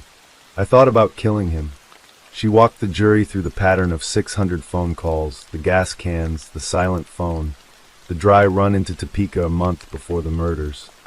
The night Dana had told a friend she had climbed through a window into Mike's house to look around, and had then driven to Karen Harkness's house and sat outside waiting, though they never came home. Defense attorney Mark Bennett pushed back hard on every point. There was no forensic evidence, no DNA, no fingerprints, no murder weapon, not a single eyewitness who could put Dana Chandler inside the state of Kansas. The closest police had come was a gas station clerk in Waukene, a small town roughly halfway between Denver and Topeka, who, when shown a photograph, said she was 70% sure she had seen Chandler the night of the murders. By the time the trial began, the clerk had died, and her certainty could never be tested. The jury deliberated for 83 minutes. They returned a verdict of guilty on 2 counts of first-degree murder. When it was Dana Chandler's turn to speak at sentencing, she looked at the court and said, "I deny that I murdered Mike or Karen. I am innocent. I did not murder Mike or Karen." She was sentenced to life in prison. For 6 years, the case appeared to be settled. Dana Chandler sat in prison. The families tried, in whatever way they could manage, to rebuild. And then, in 2018, the Kansas Supreme Court dismantled everything. An appeals investigation had uncovered something that could not be overlooked or excused. Prosecutor Jackie Spradling, during the 2012 trial, had told the jury that Mike Cisco had obtained a formal protection from abuse order against Dana Chandler, that a judge had reviewed the situation and agreed she needed to be kept away from him. It was a powerful and deeply persuasive moment in her closing arguments. And it was not true. No such order had ever been issued. Chandler's appeals attorney Stacy Schlimmer searched the entire court record. There was nothing. Spradling had also described a specific route that Chandler had allegedly taken on her drive back from Topeka through Nebraska, and there was no evidence for that either. The Kansas Supreme Court, reviewing the totality of Spradling's conduct, described her actions as intolerable acts of deception aimed at the jury and the courts. Jackie Spradling was disbarred. The conviction was overturned. Dana Chandler, after 6 years in prison, was legally declared to have had an unfair trial. Haley Seal heard the news and stood motionless in the shock of it. What does this mean? Will the DA's office retry her? She already knew what the answer needed to be. The new district attorney, Mike Kage, looked at the case, the evidence, the families, the years of grief, and chose to try Dana Chandler a second time. The second trial began in July 2022. Dana Chandler had been in custody for more than a decade when she finally walked into a Kansas courtroom again, this time with a different defense attorney. The absence of any physical evidence remained the immovable centerpiece of the defense. No DNA, no fingerprints, no weapon, no witness who could place her in Kansas. Defense attorney Tom Bath told the jury that everything they had heard was circumstantial at best, and that the state had never, in 20 years of trying, managed to put Dana Chandler inside Karen Harkness's home on the night of the murders. Deputy DA Charles Kitt stood before the jury and said something rare for a prosecutor to acknowledge so plainly. Science is not going to solve this case. This case is not based on DNA. He argued instead that the case was built on jealousy, rage, and obsession, that these things had a weight and a reality of their own, even without a fingerprint. The jury deliberated for 6 days. They could not agree. 7 voted to convict, 5 voted to acquit, and the judge declared a mistrial. After more than a decade of incarceration, Dana Chandler's bond was reduced, and she was released from jail, fitted with GPS monitoring, and sent back into the world while a third trial was scheduled. The third trial, moved at the defense's request to Pottawatomie County, 60 miles from Topeka, began in February 2025. And on the morning that opening statements were scheduled, Dana Chandler stood up and dismissed her attorneys. She announced that she would represent herself. Over the weeks that followed, the courtroom became something almost unprecedented. A mother cross-examining her own daughter about the murder of her own father. Haley Seal took the stand for the 3rd time and testified against the woman who had given birth to her. Her brother Dustin did the same. Both of them, now adults in their late 30s, believed without reservation that their mother had killed their father and Karen Harkness. They both faced questions asked directly by Dana Chandler. "It was the most awful thing I've ever experienced," Haley told. "The suspect in the killing of my dad is now having the power to question me on the stand and talk to me. Not just the suspect in the killing of my dad, my own mother." Dana Chandler, conducting her own defense, testified for approximately 20 hours spread across 7 days. She told the jury that no one could place her at the scene, that she had never owned a 9mm firearm, that she was not in Topeka on the night in question, and that she had never been in the state of Kansas on July 7, 2002. She was composed, methodical, and unwavering. "My liberty, my freedom is hanging in the balance," she told the jury. Deputy DA Charles Kitt told the jury, once again, about the obsessive phone calls, the gas cans, the silent phone, the dry run, the fear Mike Cisco had expressed to his brother-in-law 9 days before his death. He told them that Dana Chandler had killed Mike Cisco and Karen Harkness because she had lost control of the man she had once been married to, and she could not bear it. The jury deliberated for just under 4 hours. They found Dana Chandler guilty of 2 counts of first-degree murder. On the 3rd of June, 2025, Judge Cheryl Rios handed down sentence in a courtroom in Shawnee County. Dana Chandler stood and listened as 2 consecutive life terms were imposed. 1 for Mike Cisco, 1 for Karen Harkness. She would not be eligible for parole for 50 years, with credit for the 13 years she had already served. Dana Chandler did not confess. She stood and, for the 3rd time in a courtroom, in the same composed, absolute voice she had always used, said, "I have always maintained my innocence. I continue to maintain my innocence. I was not in Topeka, Kansas, on July 7th. I never owned or possessed a 9mm firearm. What is happening in this courtroom is a grave injustice. I was not the one who killed them." The judge imposed the maximum. The case of Dana Chandler spans 23 years.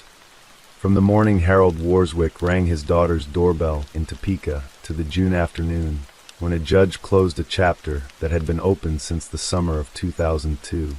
It unfolded across 3 trials, 2 convictions, 1 overturn, 1 hung jury, 1 disbarred prosecutor, and a family that spent more than 2 decades sitting in courtrooms, reliving the worst morning of their lives. Haley Seal said after the 3rd verdict that she hoped the victims would not be forgotten in the noise of the legal saga that surrounded their deaths. "I feel like the focus of this case has gone almost completely to Dana Chandler," she said, "and that the victims and the families of the victims has really been lost in this case, which is really sad." Karen Harkness was a woman her daughter wanted to become. Mike Cisco was a man his son called his hero.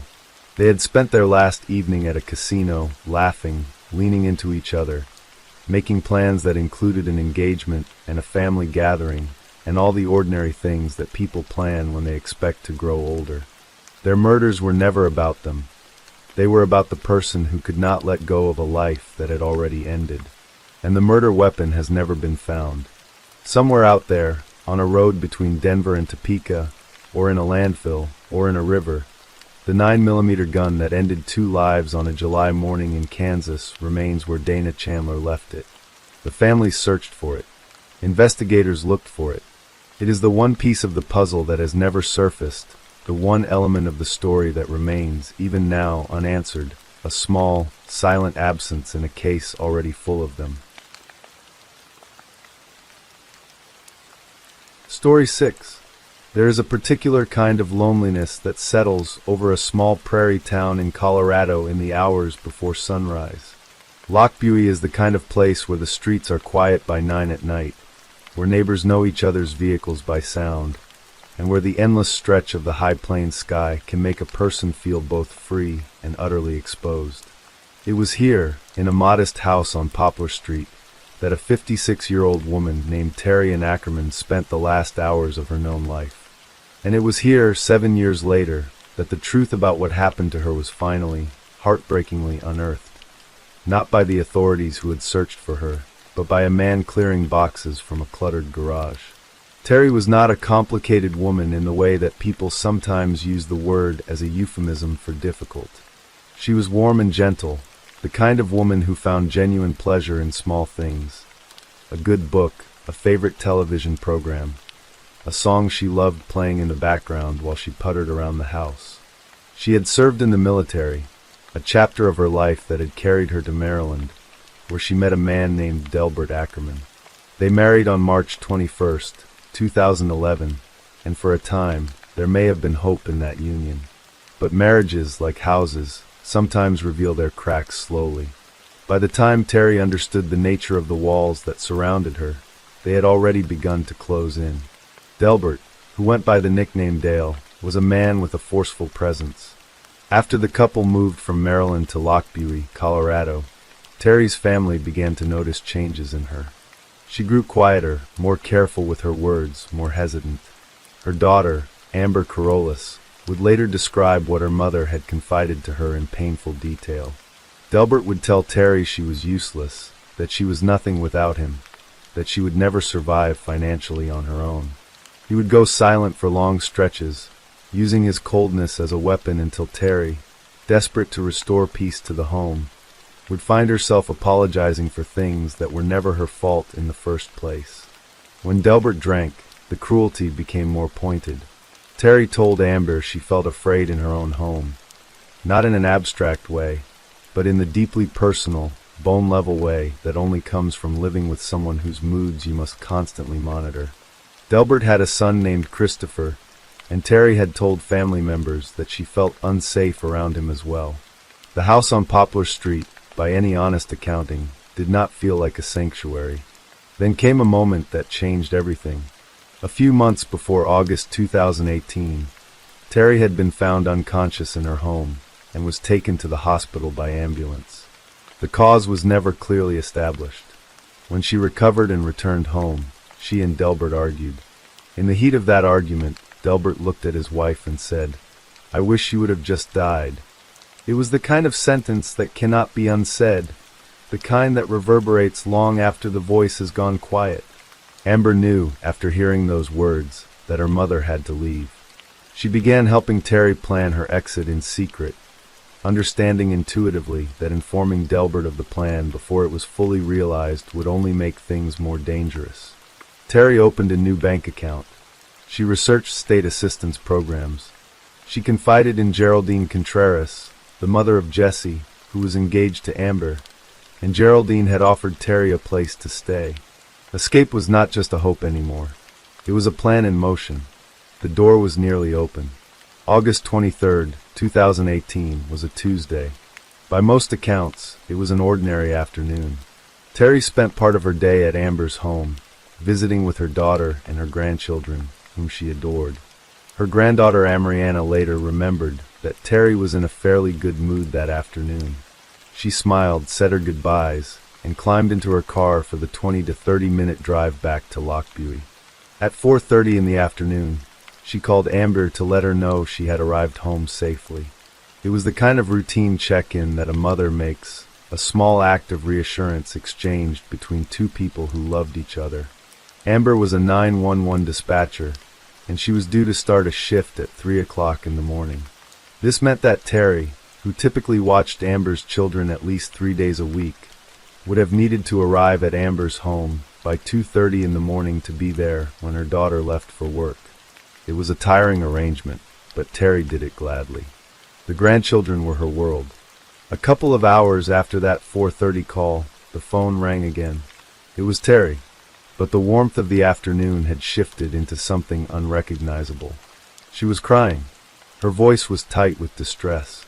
She told Amber she could not watch the children the next day. She had not slept, and she was exhausted.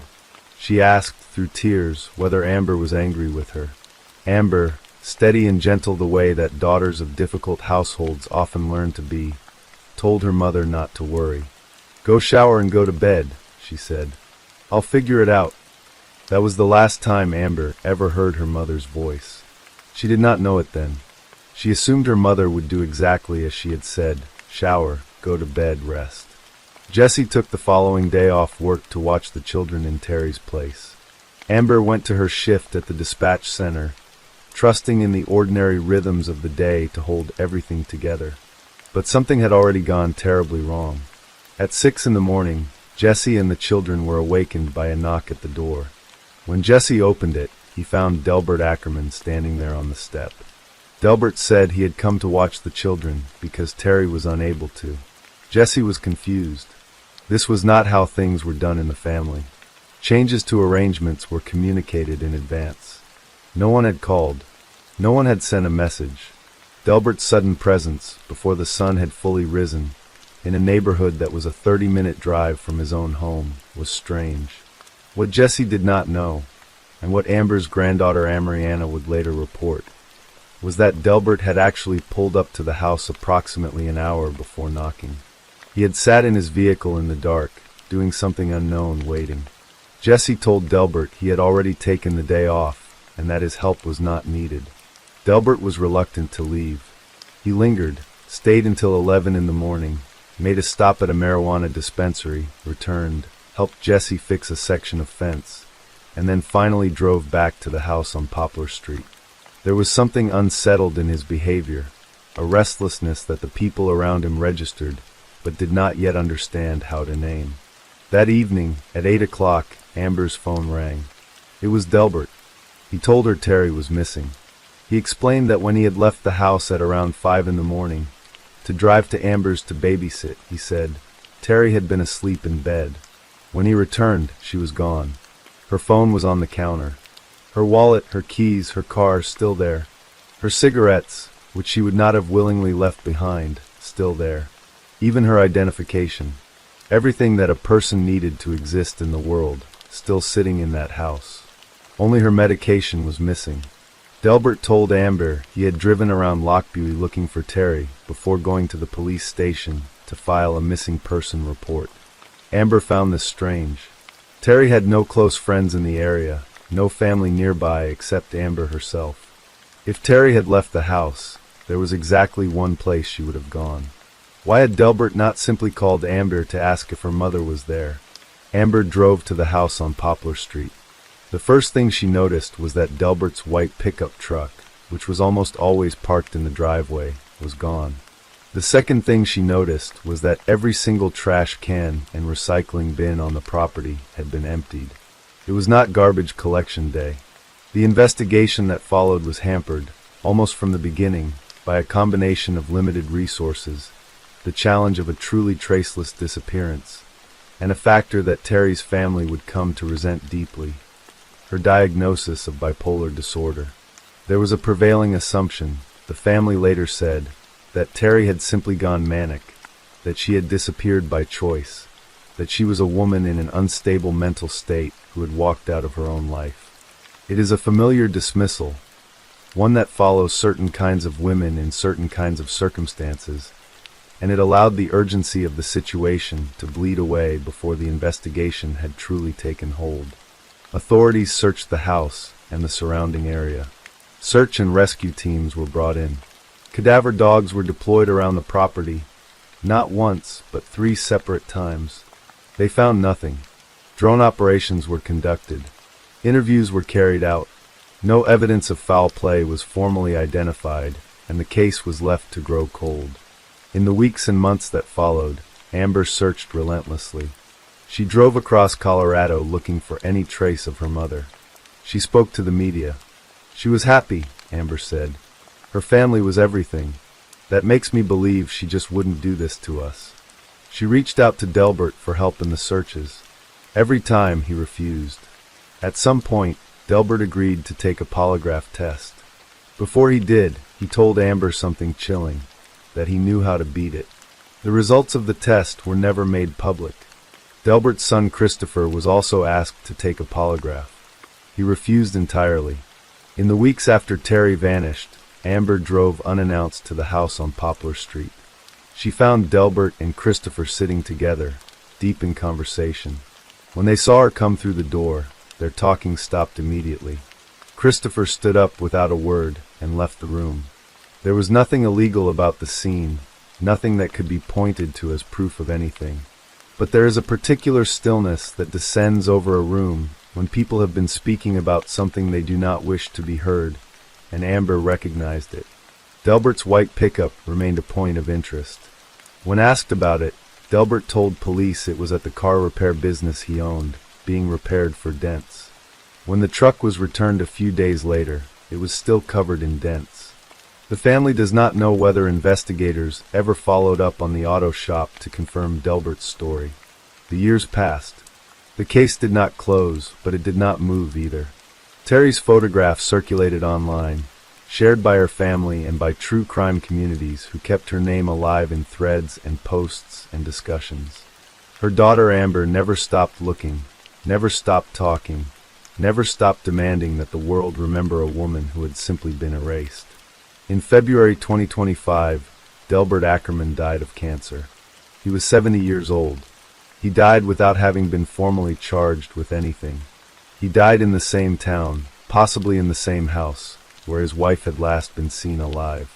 He carried with him, into death, whatever it was he knew. After Delbert passed, his son Sean inherited the property on Poplar Street. The house had fallen into serious disrepair. Sean walked through it and found, as he later described, a place that seemed frozen in 2018. None of Terry's belongings had been touched. Her clothing was where she had left it. The items on her side of the bed had not been moved.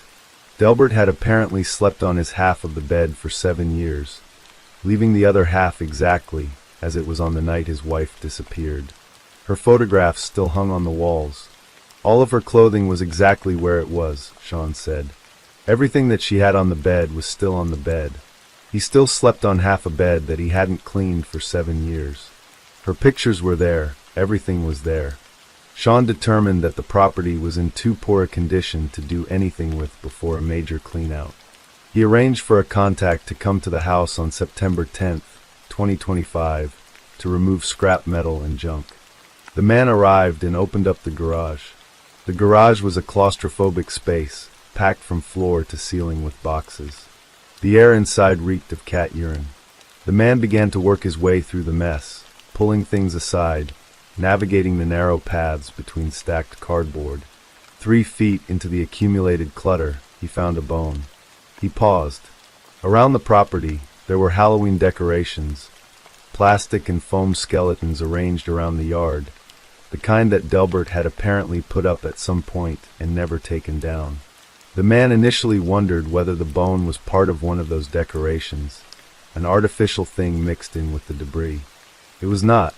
When officers from the Lockview Police Department arrived and began their investigation, they found human remains on the property at 130 Poplar Street. In the weeks that followed, those remains were identified by the Weld County coroner as belonging to Terry Acriman. She had been in that garage, 3 feet behind a wall of boxes, in the house she had shared with her husband, on the property that had been searched by cadaver dogs 3 separate times, for 7 years. The cadaver dogs had circled the home. The investigators had walked the grounds. And Terry had been there, hidden not far from where she was last seen alive, waiting to be found. The biggest thing that doesn't make sense to anybody, Sean said, is how cadaver dogs were out there 3 times and missed a body that was on the other side of a very thin piece of metal. The autopsy was conducted, but as of early 2026, its results have not been made public. The cause and manner of Terry's death remain officially undetermined in public record. The Lochbuie Police Department has stated that the case is actively being investigated and is urging anyone with information to come forward. There are no confirmed arrests, no formal charges, no public declaration of what happened in that house in the final hours of August 23, 2018. Delbert Acriman, the man whom Terry's family has long pointed to as the central figure of suspicion, is gone. He died before the woman he had shared a home with was found. Whatever he knew, whatever he did, whatever truths he buried beneath those boxes alongside her remains, those truths belong to him now, and to silence. Terry's family launched a fundraiser after her remains were found. The words written on that page are simple and devastating. After 7 years, this journey of looking for Terry is finally over, as we can finally receive closure and the justice she's deserved. But closure and justice are not the same thing. Closure is the body found.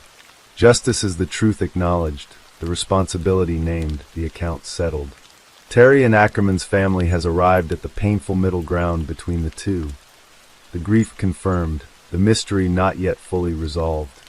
Terry loved books. She loved music. She loved sitting with her grandchildren and being, in the way that grandmothers are, a steady presence in the lives of small people who needed one. She was in the process of leaving a dangerous situation. She had a plan, a bank account, a friend who had offered her a room, a daughter who was helping her in secret. She was, by every account of those who loved her, a woman who was trying. She deserved to walk out that door. The investigation continues.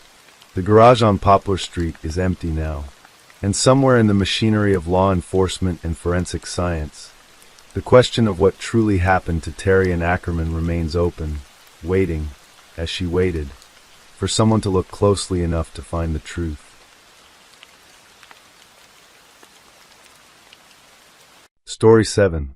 The summer sun hung heavy over Bel Air, Maryland, on the 5th day of August 2023, casting long shadows across the Ma and Pa Heritage Trail. This winding path, a beloved stretch of former railroad corridor transformed into a green sanctuary for walkers, runners, and cyclists, snaked through woodlands and past quiet subdivisions in Harford County. For 37-year-old Rachel Morren, a mother of 5 children, this trail represented something precious, a moment of peace carved from the demands of daily life, a place where she could breathe, move, and find clarity. On this particular August evening, as the day began its slow descent toward twilight, Rachel laced up her running shoes and set out for what should have been an ordinary jog along her favorite trail. Rachel had spent the day as she typically did, surrounded by the energy and chaos of her children, sharing moments with her boyfriend Richard Tobin, attending to the endless rhythms of family life. The trail represented her sanctuary, a space where the noise fell away and she could simply exist in motion. This time on the trail was her peace, a phrase that would echo with tragic irony in the days and months to come. As Rachel entered the trailhead at Williams Street that evening, her phone and Apple Watch tracking her movements, she could not have known that someone waited in the shadows ahead, concealed in the drainage culverts that ran alongside the path. Victor Antonio Martinez Hernandez, a 23-year-old man from El Salvador, had entered the United States illegally in February 2023. Behind him lay a trail of violence that authorities were only beginning to piece together. A murder in his home country, a brutal home invasion in Los Angeles just weeks after crossing the border, and now, on this August evening in Maryland, he crouched in hiding along the Ma and Pa Trail. He had been living and working in Bel Air, moving through the community undetected, and on this day, for reasons that would forever remain locked in his own cold calculus, he had chosen to wait. The trail, with its tight turns and wooded sections, its bridges and boardwalks winding through areas where civilization gave way to forest, offered the perfect terrain for an ambush. Kyle Stacy was walking the trail that evening with his girlfriend and their dog when they crossed paths with two figures, a woman jogging and a man whose presence would later haunt him. The encounter lasted mere moments, unremarkable at the time. Shortly after Rachel passed him on the trail, she encountered Martinez Hernandez. What happened next, reconstructed through forensic evidence, witness testimony, and the grim findings of investigators, painted a picture of violence so brutal it would shake the entire community to its foundation. Data from Rachel's phone and Apple Watch told a story her voice could not. The devices showed she had been dragged approximately 150 feet from the main path into the dense woods, pulled from the sanctuary of her trail into a nightmare of isolated violence. Martinez Hernandez attacked with a ferocity that defied comprehension, beating her head repeatedly with rocks found at the scene, 10 to 15 times according to medical examiners, striking with such force that a 6 by 6 inch gash opened on the back of her skull, so deep that bone became visible. Rachel fought back with everything she had, but Martinez Hernandez overpowered her, strangling her even as he continued the assault. The violence did not end with her death. While Rachel lay unconscious or dying in those woods, Martinez Hernandez violated her body. When he had finished, he dragged her further into the drainage culverts that ran alongside the trail, concealing her remains in the dark, damp spaces where water flowed beneath the earth. Then he vanished into the gathering darkness, leaving behind only DNA evidence and the shattered fragments of a life brutally stolen. As evening deepened into night, Richard Tobin waited for Rachel to return home. They had only recently made their relationship public, posting about it on social media just days before. Tobin, who had openly acknowledged his troubled past but spoke of 15 months of sobriety and personal transformation, grew increasingly worried as the hours passed without word from Rachel. By 11 o'clock that night, his concern had crystallized into alarm, and he contacted authorities to report her missing. Rachel's car was found at the Williams Street entrance to the trail the following morning, sitting empty as searchers fanned out across the area. At 7 minutes past 1 in the afternoon on August 6th, a member of the public walking near the trail made the discovery that would confirm everyone's worst fears. Rachel's body lay in the wooded area adjacent to the path, and deputies from the Harford County Sheriff's Office quickly declared her death a brutal homicide.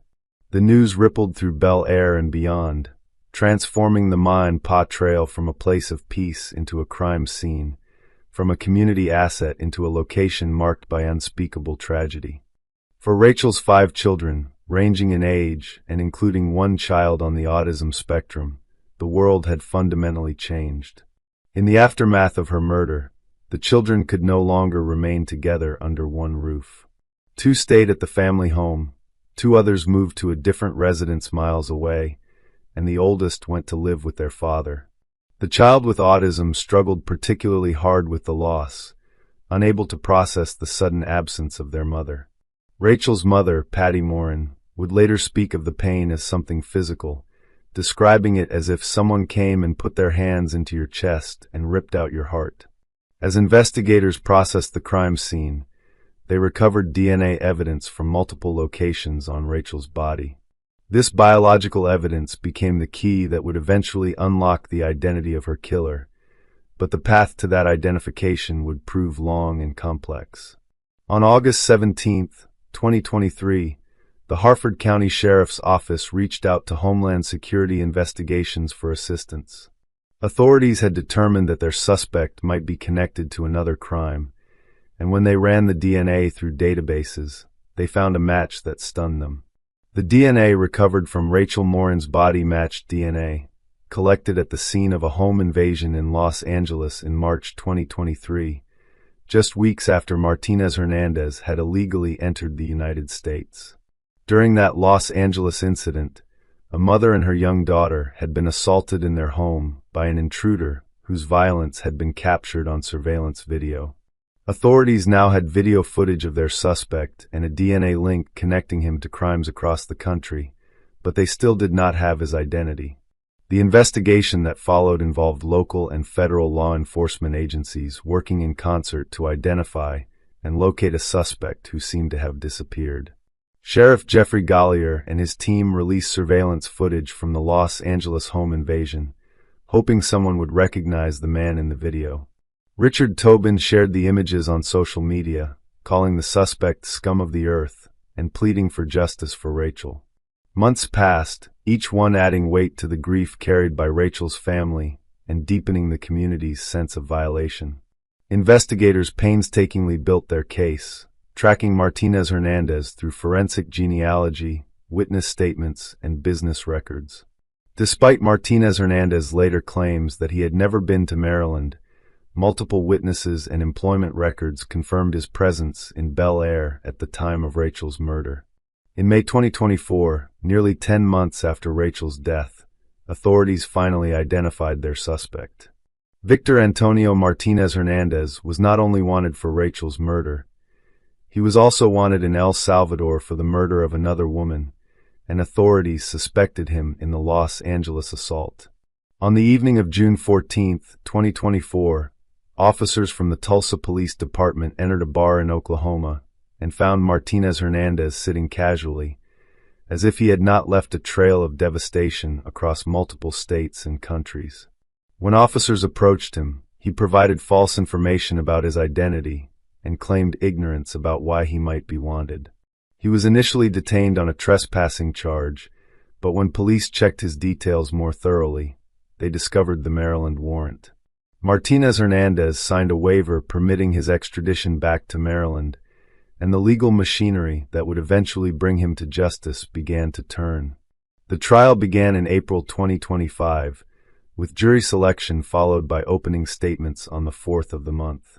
Prosecutors sought life in prison without the possibility of parole, the maximum sentence available since Maryland had abolished capital punishment.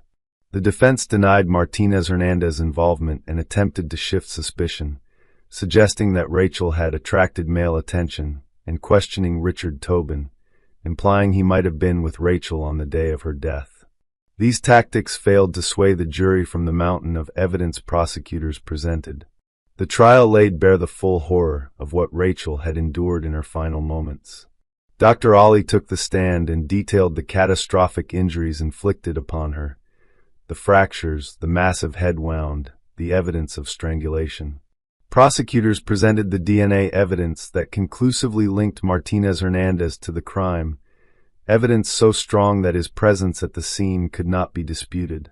They showed the jury images and screenshots found on Martinez Hernandez's phone after his arrest, pictures of Rachel Morren that he had no legitimate reason to possess. Witnesses testified about seeing both Rachel and Martinez Hernandez on the trail that day. The prosecution walked the jury through Rachel's final day, her time with her children and boyfriend, her decision to take a walk on the trail where she found peace, and the unimaginable violence that met her there. On April 14, 2025, after hearing all the evidence, the jury deliberated for less than an hour before returning with their verdict. Victor Antonio Martinez Hernandez was found guilty of first-degree murder, first-degree rape, third-degree physical offense, and kidnapping. The speed of the verdict reflected the overwhelming nature of the evidence against him. Rachel's killer had been identified, captured, and convicted, but no verdict could restore what had been taken from her children, her mother, her family, and her community. The sentencing hearing took place on August 11, 2025, and brought with it further revelations about the man who had destroyed so many lives. In a pre-sentencing investigation, a psychologist who evaluated Martinez Hernandez described him as displaying coldness, dismissiveness, and a callous attitude when discussing the offense, along with an absence of remorse, insight, acceptance of responsibility, or empathy. The doctor noted that Martinez Hernandez continued to lie about proven facts and even laughed and cracked jokes during their session, behavior that significantly heightened concerns about his risk of reoffending. This evaluation painted a portrait of someone fundamentally lacking in human empathy, someone for whom the suffering of others registered as nothing more than amusing abstractions. Judge Yolanda Curtin, presiding over the sentencing, called Martinez Hernandez's actions the worst imaginable. She told him directly that he was not a candidate for any rehabilitative sentence. Martinez Hernandez displayed minimal emotion as Judge Curtin imposed life sentences for both the first-degree murder and first-degree rape convictions, along with an additional 40 years for the third-degree physical offense and kidnapping. He would serve his entire sentence in a Maryland correctional facility, removed from society for the remainder of his life. Before the sentence was handed down, Patty Morren addressed the court with a victim impact statement that captured the enduring agony of losing her daughter to such senseless brutality. "The brutality of her murder will haunt us for the rest of our lives," she said, words that echoed the permanent wound left by Rachel's death. No amount of justice could truly heal that wound. No sentence could resurrect the life that had been stolen, but the conviction and sentencing offered a measure of closure, a formal acknowledgement that Rachel Morren mattered, that her life had value, and that her killer would be held accountable. The wooded trail where Rachel had died. The Ma and Pa Heritage Trail continues to wind through Bel Air, and people still walk and run its paths, though the memory of what happened there in August 2023 lingers. Rachel Morren's children continue to grow up without their mother, navigating the world without her guidance, her love, her presence at milestones she will never witness. Patty Morren has spoken about the long road to healing that lies ahead for them, acknowledging that while justice has been served, the loss remains. The trail that was once Rachel's place of peace became the site of her death, but it also became a reminder of her life, of the ordinary moments of grace that violence sought to erase but could never fully destroy. Victor Martinez Hernandez will spend the rest of his life behind bars, but the consequences of his actions extend far beyond his own confinement. 2 families in different countries mourn women he is accused of killing. A mother and daughter in Los Angeles carry the trauma of his assault. 5 children in Maryland grow up without their mother. A community's sense of safety was shattered on a summer evening when a place meant for peace became a scene of horror. These are the true costs of violence, the ripples that spread from a single act of cruelty, touching lives in ways that can never be fully calculated or repaired. Rachel Morren was 37 years old when she died, a mother who found solace in movement, in the quiet of the trail, in the rhythm of her own footsteps carrying her forward. She deserved to watch her children grow, to experience the ordinary joys and struggles that make up a life, to grow old in peace. Instead, she encountered a predator who had already left violence in his wake, and who would continue until he was stopped. Her story is both singular in its horror and tragically familiar in its pattern. A life cut short by someone who saw other human beings as objects to be used and discarded. In the end, justice took the form of a verdict delivered in less than an hour and a sentence that ensured Martinez Hernandez would never again have the opportunity to harm another person. But justice could not restore Rachel to her children, could not erase the trauma of her final moments, could not undo the ripple effects of violence that would touch generations. It could only acknowledge what had been lost and ensure that the person responsible would answer for his actions. For Rachel's family, that acknowledgement mattered, even as they continued to navigate a world forever altered by her absence. The brutality of Rachel Morren's murder haunts those who loved her, just as Patty Morren said it would. But alongside that haunting lives the memory of who Rachel was, a mother of 5, a woman who sought peace on a trail through the woods, a person whose life mattered far beyond the violence that ended it. Her story serves as a reminder of the fragility of safety, the randomness of violence, and the enduring strength of those left behind to carry forward in the wake of unimaginable loss. Victor Martinez Hernandez took Rachel's life, but he could not erase the fact that she lived, that she was loved, and that her absence leaves a void that nothing can fill.